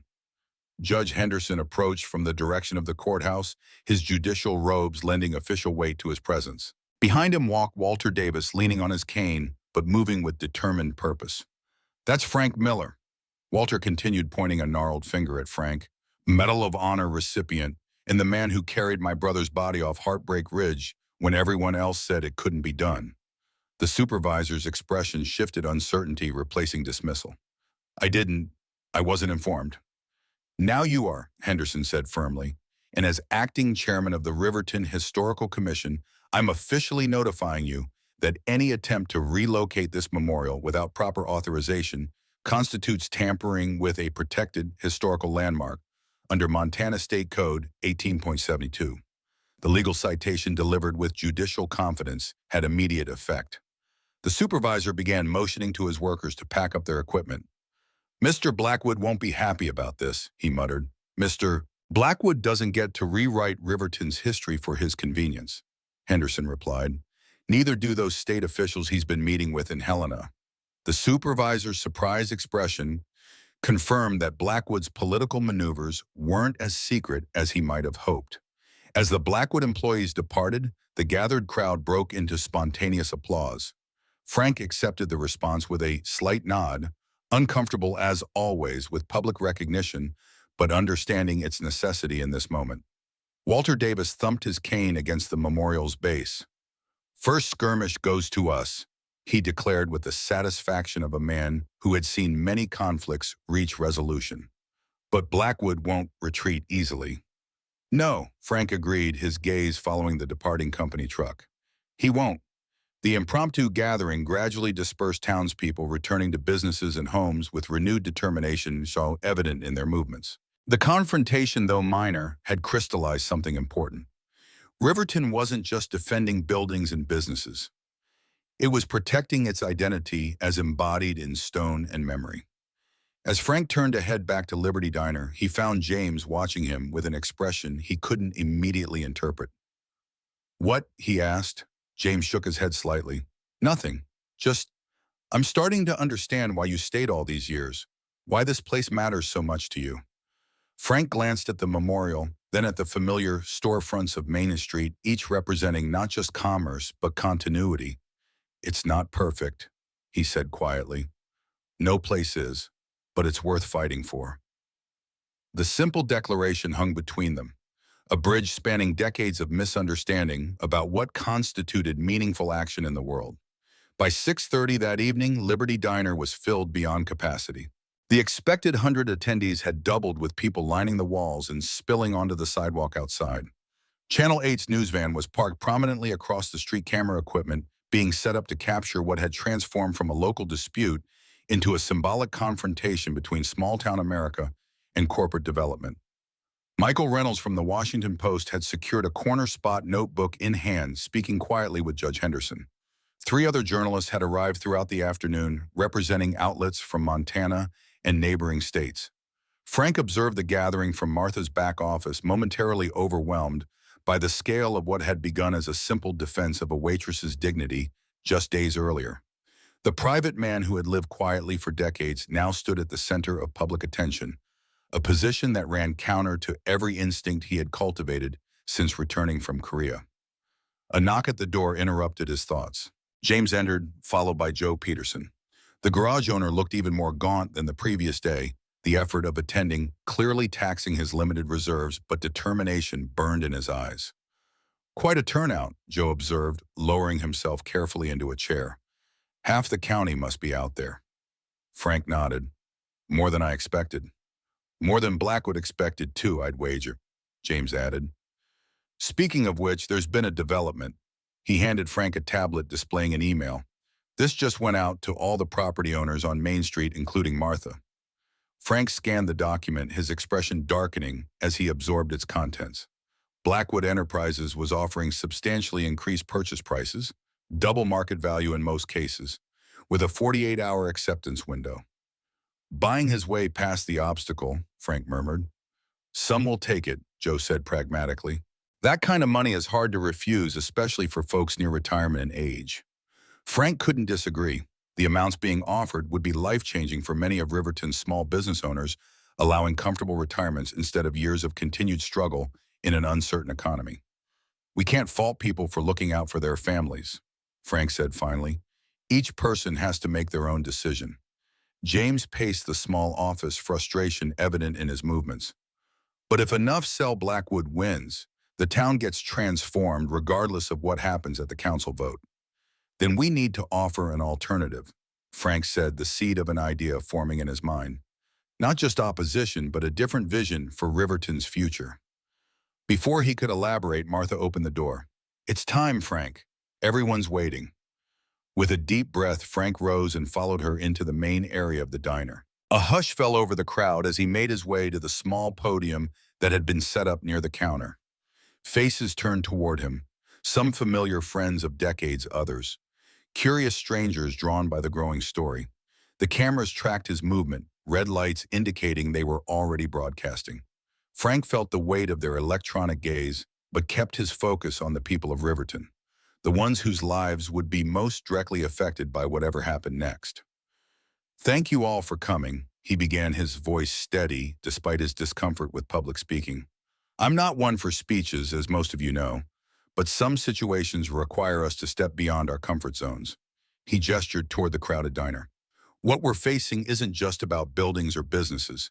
It's about the soul of Riverton, about whether we believe a community's value can be measured only in dollars and tax revenue, or if there are some things worth preserving simply because they matter to who we are. Nods of agreement rippled through the audience. Blackwood Enterprises sees Riverton as a development opportunity, a place to be reimagined according to what will generate the most profit. They believe progress means erasing what came before and replacing it with something shinier, more expensive, more exclusive. Frank paused, looking out at the gathered faces. I believe in progress too, but real progress builds on foundations, it doesn't demolish them. Real progress honors the sacrifices that made the present possible. Real progress ensures that a community remains a community, not just a collection of high-end stores and condominiums. He reached into his pocket and withdrew the small velvet box that contained his Medal of Honor. He placed it on the podium, not opening it, but allowing its presence to speak. I've lived in Riverton for 43 years, he continued. In that time, I've fixed your cars, attended your children's graduations, stood beside you at funerals, celebrated at weddings. I've never asked for special consideration or attention, but tonight I'm asking you to consider what kind of future we want for this town. The diner had gone completely silent, every person focused intently on Frank's words. I received this medal for actions in Korea that I've rarely spoken about. Not because they weren't important, but because what mattered most wasn't what I did. It was why I did it. For the men beside me, for a cause greater than myself, for the belief that some things are worth any sacrifice to protect. Frank's gaze swept across the room, making eye contact with as many people as possible. Riverton is worth protecting, not just its buildings, but its character. The way neighbors help neighbors here, the way we know each other's stories, the way we remember our history instead of paving over it for the next new thing. He gestured toward the door toward the town beyond. Blackwood is offering some of you double the value of your properties. I won't tell anyone what decision to make about that. Each of you has your own circumstances, your own families to consider. A murmur passed through the crowd as people realized Frank knew about the new offers. But before you decide, Frank continued, I want to propose an alternative. Not just resistance, but a different vision for Riverton's future. He nodded toward James, who stepped forward with a folder of his own. My son and his organization have connections with preservation groups and development funds specifically designed to help communities like ours. With their assistance, we can create a plan for Riverton that allows for growth while preserving our character. A plan that brings in new business without driving out the old. A plan where decisions about our town are made by the people who live here, not by corporate offices in California. James took over, his voice carrying the confident authority of a man accustomed to leadership. The American Veterans Motorcycle Club isn't just a riding group.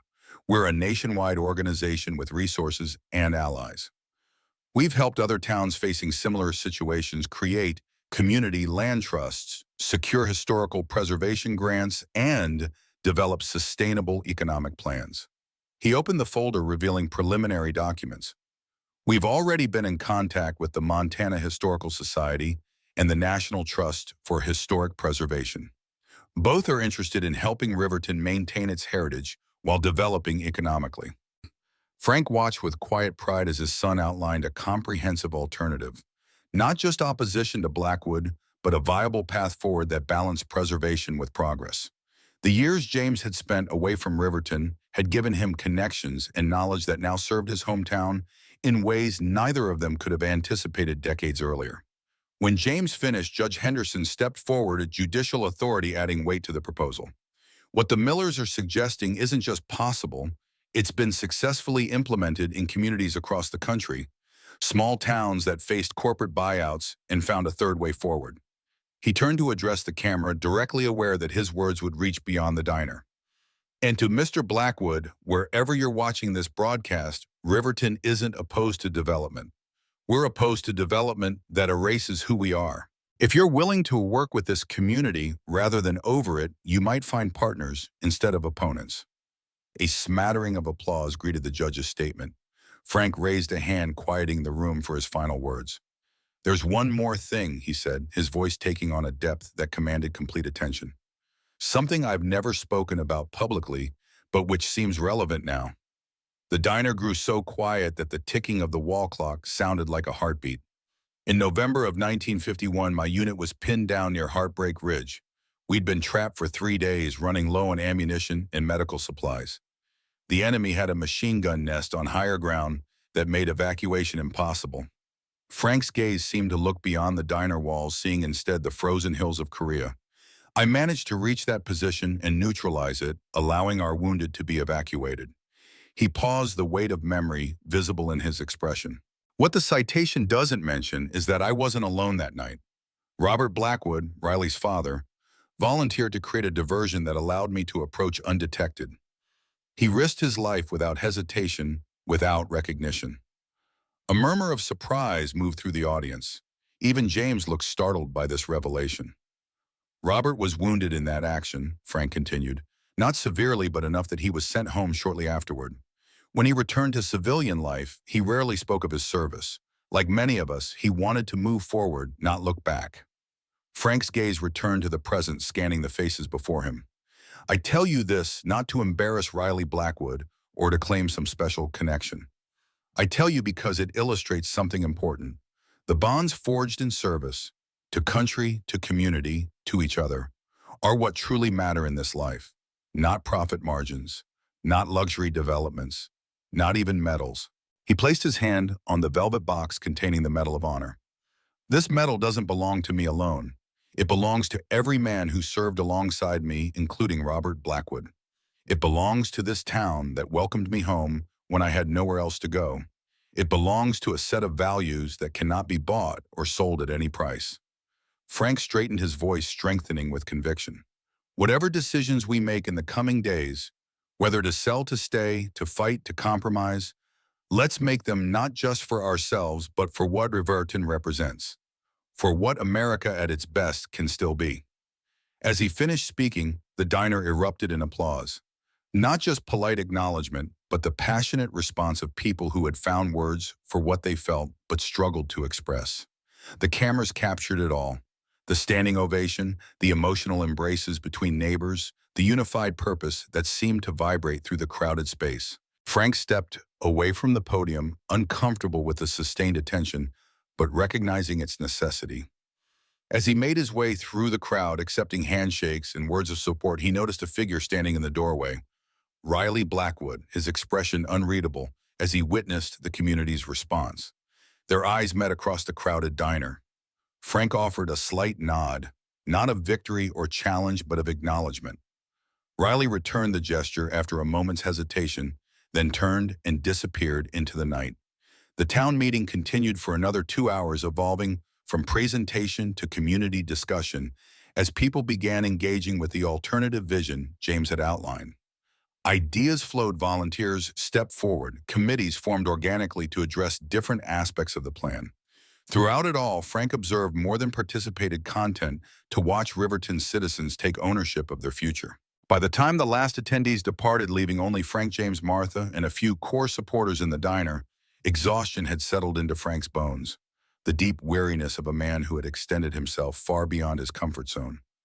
"You did good, Dad," James said quietly as they sat at the counter, Martha pouring them coffee despite the late hour. Frank shook his head slightly. "I just spoke the truth as I see it. The town did the rest." "Sometimes that's all it takes," Judge Henderson observed, settling onto a stool beside them, a voice willing to speak what others are thinking. Martha placed a slice of apple pie before Frank, his favorite, though he rarely indulged.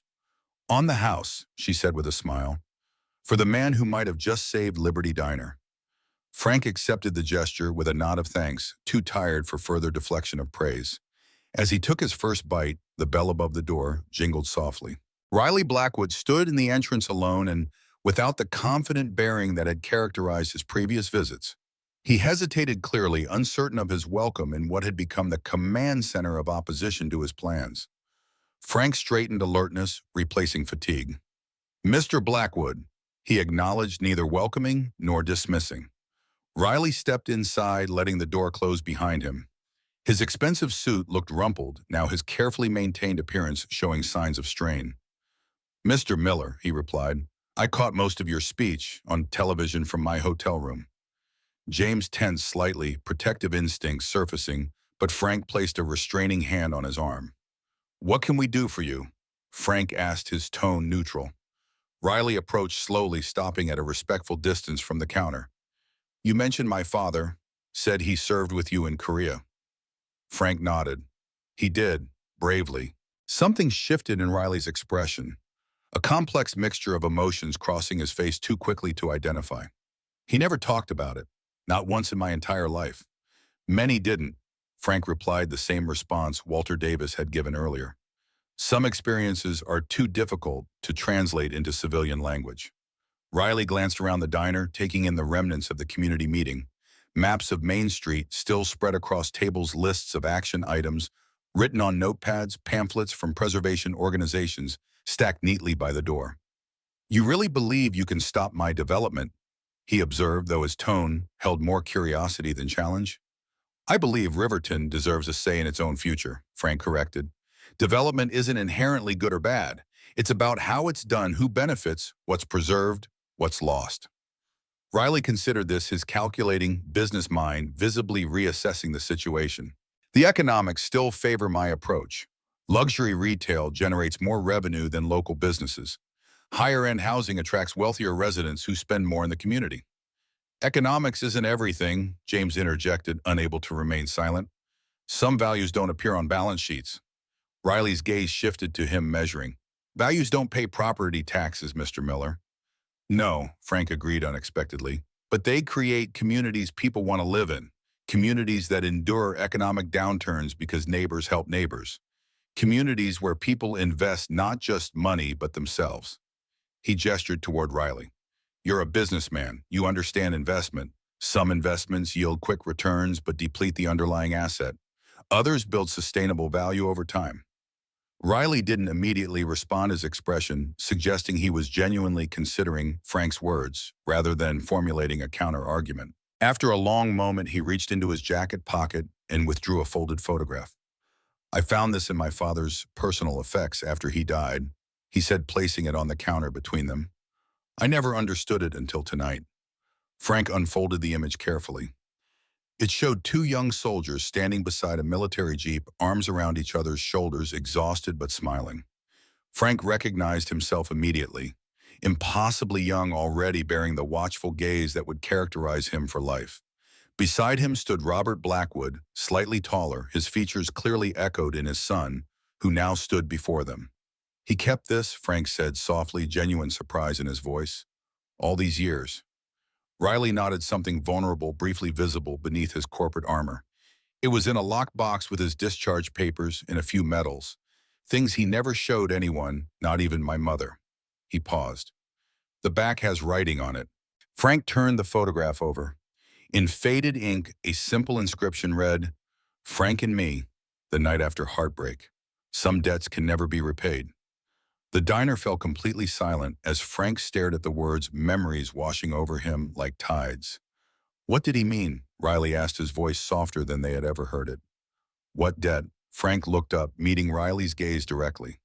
"Your father saved my life that night. The diversion he created drew enemy fire away from me, but he was hit in the process.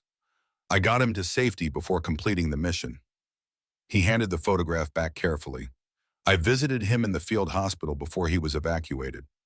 The last thing he said to me was, 'Make it count, Frank. Whatever comes next, make it count.'" Riley accepted the photograph, studying it with new understanding. "And did you make it count?" Frank gestured around them. "At the diner, at the town beyond its windows, at the life he had built." "I tried," he said simply. A long moment of silence stretched between them. Not the tense standoff of adversaries, but the quiet recognition of shared connection through a man neither had fully known in life. Finally, Riley straightened, businessman reasserting himself over son. "This doesn't change the economic realities, Mr. Miller. My investors expect returns. The project has momentum." "I understand," Frank replied, "but perhaps there's room for adjustment, a development that incorporates Riverton's character rather than erasing it. That preserves key historical elements while still providing the modern amenities your target market wants." Judge Henderson, who had been silently observing the exchange, leaned forward. "A compromise that would allow both sides to claim victory," he suggested. "Blackwood Enterprises gets its development. Riverton keeps its soul." Riley's expression turned thoughtful, the calculating mind behind it visibly reassessing possibilities. "I'd need to see concrete proposals, numbers, timelines." James nodded. "We can have preliminary plans to you within a week. Our preservation contacts are already working on hybrid models that have succeeded elsewhere." "And the council vote?" Riley asked. "Stays postponed until we've had meaningful community input," Henderson replied firmly. "No shortcuts, Mr. Blackwood. If you want Riverton's cooperation, you need to respect its processes." Riley seemed about to object, then glanced again at the photograph in his hand. Something in his father's frozen smile appeared to reach across decades, influencing his son in ways neither of them could have anticipated. "1 week," he agreed finally. "I'll review your proposal, but I make no promises beyond that." He extended his hand toward Frank, not the patronizing gesture of their first meeting, but something approaching genuine respect. Frank accepted it, the handshake brief but firm. As Riley turned to leave, Frank spoke once more. "Your father would be proud, you know." Riley paused, looking back with surprise. "Of what, my business success?" Frank shook his head slightly. "Of you being willing to reconsider, to listen. Those are harder skills than simply pushing forward, regardless of obstacles." Something shifted in Riley's expression, a subtle softening around the eyes, a momentary glimpse of the man beneath the corporate persona. He nodded once, not trusting himself to speak, and departed. As the bell jingled behind him, Martha exhaled heavily. "Well," she said, "I didn't see that coming." James looked at his father with newfound respect. "You knew, didn't you? That showing him a different side of his father might change his perspective." Frank shrugged slightly. "I hoped. We're all shaped by the stories we tell ourselves about where we come from. Sometimes learning those stories weren't completely accurate opens doors to new possibilities." He rose from his stool, the weariness of the long day evident in his movements. "Nothing's settled yet. Blackwood's a businessman first. If the numbers don't work for his alternative approach, he'll revert to the original plan." "But we've bought time," Henderson observed. "And in my experience, time usually favors those with deeper roots in a community." Frank nodded agreement, then turned to James. "We should head home. Tomorrow will be busy if we're going to have a viable counterproposal in a week." As they prepared to leave, Martha caught Frank's arm. "Thank you," she said simply, "for everything." Frank nodded, uncomfortable, as always, with gratitude, and moved toward the door. Outside Riverton's Main Street lay quiet under a canopy of stars, the same stars that had witnessed its founding. its growth, its struggles, and now its fight for survival on its own terms. 6 months later, Frank Miller sat on his front porch, harmonica in hand, playing a slow rendition of America the Beautiful as dusk settled over Riverton. Beside him, Sarge Doe's peacefully gray muzzle resting on paws that occasionally twitched with canine dreams. Main Street had changed yet remained recognizably itself. The compromise development, ultimately named Riverton Heritage Square, had preserved the historic facades while modernizing interiors. Liberty Diner still occupied its corner, though the kitchen had been expanded, and the menu now included a few upscale options alongside its traditional fare. Peterson's Garage had transformed into a combination classic car showroom and training center for young mechanics with Charlie as its manager. The War Memorial remained exactly where it had stood for 75 years, though the surrounding plaza had been beautifully renovated with benches and lighting that made it more accessible to visitors. Each name engraved in stone now had a corresponding QR code that linked to a digital biography, a melding of tradition and technology that honored the past while embracing the future. The sound of a motorcycle announced James's arrival. He parked his Harley beside Frank's old Ford truck, newly restored by Charlie's students as a community project, its faded blue paint now gleaming, but its essential character preserved. James settled into the second rocking chair now regularly occupied during his frequent visits from his home base 2 counties over. The American Veterans MC had established a chapter in Riverton with a clubhouse that doubled as a Veterans Resource Center. "Paperwork's finalized," James said without preamble. The Riverton Community Land Trust now officially owns 20% of Main Street's buildings. They can never be sold to outside developers without a supermajority vote of local residents. Frank nodded, satisfaction evident in his expression. "Good news."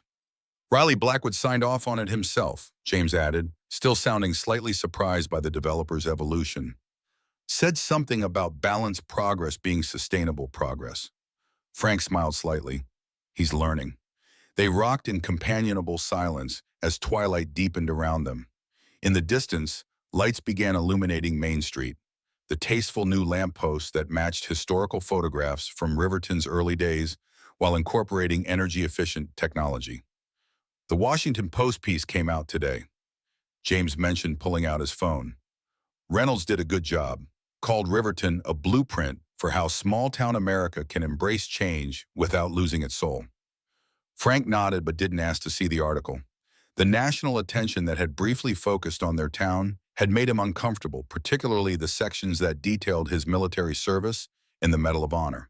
He had participated in the interviews only because he understood their strategic value in gaining support for Riverton's alternative vision. "There's something else," James said, his tone shifting to something more hesitant. "The governor's office called. They want you to head the new Rural Community Preservation Commission, advising other towns facing similar development pressures." Frank's rocking chair stilled. "I'm not a politician, James." "It's not a political position. It's about sharing what we learned here, how to negotiate from a position of values rather than just economics, how to preserve what matters while still moving forward." James studied his father's profile in the fading light. "You wouldn't have to leave Riverton, just travel occasionally to meet with other communities." Frank resumed rocking, considering the proposal. At 78, he had imagined his remaining years unfolding in the familiar rhythms of his workshop and his home. Yet the Riverton experience had awakened something he had almost forgotten: the satisfaction of service that extended beyond individual acts to systemic change. "I'll think about it," he said finally. James nodded, recognizing that for Frank this wasn't deflection, but genuine consideration. They fell silent again, watching as the first stars appeared above the mountains that had witnessed generations of Riverton's evolution. After a while, Frank lifted his harmonica once more, beginning the solemn notes of Taps, his nightly tribute to fallen comrades. As the mournful melody carried across his property, James bowed his head slightly, honoring both the specific men his father remembered and the broader tradition of service they represented. When the final note faded into the gathering darkness, Frank spoke, his voice soft but clear. "You know, your mother always said you'd find your way back to Riverton eventually." James smiled at the rare mention of his mother, who had passed when he was 16. "She was right about most things." "She was," Frank agreed, "especially about you." The simple words carried decades of unspoken pride, a father's recognition of his son's journey from rebellious youth to purposeful man. "Dad," James said after a moment, "that night at Heartbreak Ridge, what really happened, the full story, not just what you told for the newspapers?" Frank was silent for so long that James thought he might not answer. When he finally spoke, his voice carried the weight of memories carefully preserved across 7 decades. "We were pinned down for 3 days. No air support because of weather running low on everything, wounded men who needed evacuation. The enemy had a machine gun position on higher ground that controlled the only viable exit route." He paused, the scene playing out in his mind with perfect clarity despite the passage of time. "Your mother had just written that she was pregnant with you. I kept that letter in my breast pocket, read it every few hours to remind myself what I was fighting to get back to." James sat perfectly still, hearing for the first time how his own existence had intersected with his father's defining moment. "Robert Blackwood and I volunteered for what everyone considered a suicide mission. Two-man approach. One to create a diversion, one to take out the gun emplacement." Frank's rocking had stopped again, his mind fully in that frozen Korean night. "Robert was hit drawing their fire. I got him to cover, then continued alone." The stark simplicity of the description belied the extraordinary courage it represented. "I reached the enemy position, eliminated the threat, then went back for Robert and our wounded. Made 3 trips across open ground under sporadic fire." Frank's weathered hands tightened slightly on the armrests of his rocking chair. "Nothing heroic about it. Just what needed doing so those men could go home." James swallowed hard, understanding now why his father had never spoken of these events, had kept the Medal of Honor hidden away. Not from false modesty, but from the bone-deep belief that duty required no accolades. "The citation mentioned you were wounded twice during those evacuations," James said quietly. Frank nodded. "Took a bullet in the shoulder, another grazed my leg. Didn't notice until later." James shook his head in wonder at the matter-of-fact description of extraordinary courage. "And all because of a letter saying I was on the way." "You," Frank confirmed, his voice softening. "The possibility of you, of family, of future." He looked at his son directly now, the gathering darkness unable to dim the emotion in his gaze. "Everything that came after. This town, this house, the way I built. It started with that letter. With knowing there was something beyond the war worth surviving for." The confession hung in the night air between them. The most direct expression of love Frank had ever offered, wrapped in the language of duty and purpose that defined his generation. James reached across the space separating their chairs, gripping his father's shoulder briefly. No words were necessary. The gesture conveyed everything that needed saying. They returned to comfortable silence as night fully claimed the sky stars emerging in constellations that had guided mankind for millennia, unchanging lights above a world in constant evolution. From town came the distant sounds of Riverton's evening rhythms, music from the new cafe that had opened beside the restored hardware store, voices of residents enjoying the improved town square, the occasional passing car. The town had changed, as all living things must, but its essential character remained intact, preserved not in amber, but in the hearts and choices of those who called it home. Frank Miller listened to these sounds with deep satisfaction. The battle for Riverton's soul had been won not through rigid opposition to change, but through thoughtful integration of past and future. Not through dramatic confrontation, but through steady insistence on values worth preserving. In the end, that had always been his way. Quiet determination rather than flashy heroics, sustained commitment rather than momentary courage. The same approach that had saved lives on a frozen Korean hillside had now helped save the town that had given his life meaning. After war, as if reading his thoughts, James spoke into the darkness. "You made it count, Dad. Just like you promised Robert Blackwood you would." Frank nodded, accepting the assessment without false modesty. "We all did, the whole town." Above them, a shooting star traced a brilliant path across the Montana sky. A moment of fleeting beauty, witnessed by father and son together, each understanding in his own way that some legacies, like some values, transcend individual lifetimes. Frank lifted his harmonica one more time, playing not taps now, but Amazing Grace, its notes carrying both acknowledgement of what had been lost and celebration of what endured. The melody floated above Riverton like a benediction touching the war memorial, the compromised but preserved Main Street. the mountains that had witnessed it all. Silent honor, enduring values, a legacy not of marble or metals, but of lives touched and communities preserved. As the final notes faded into the vast Montana night, Frank Miller rocked gently beside his son, at peace with his place in the unfolding American story.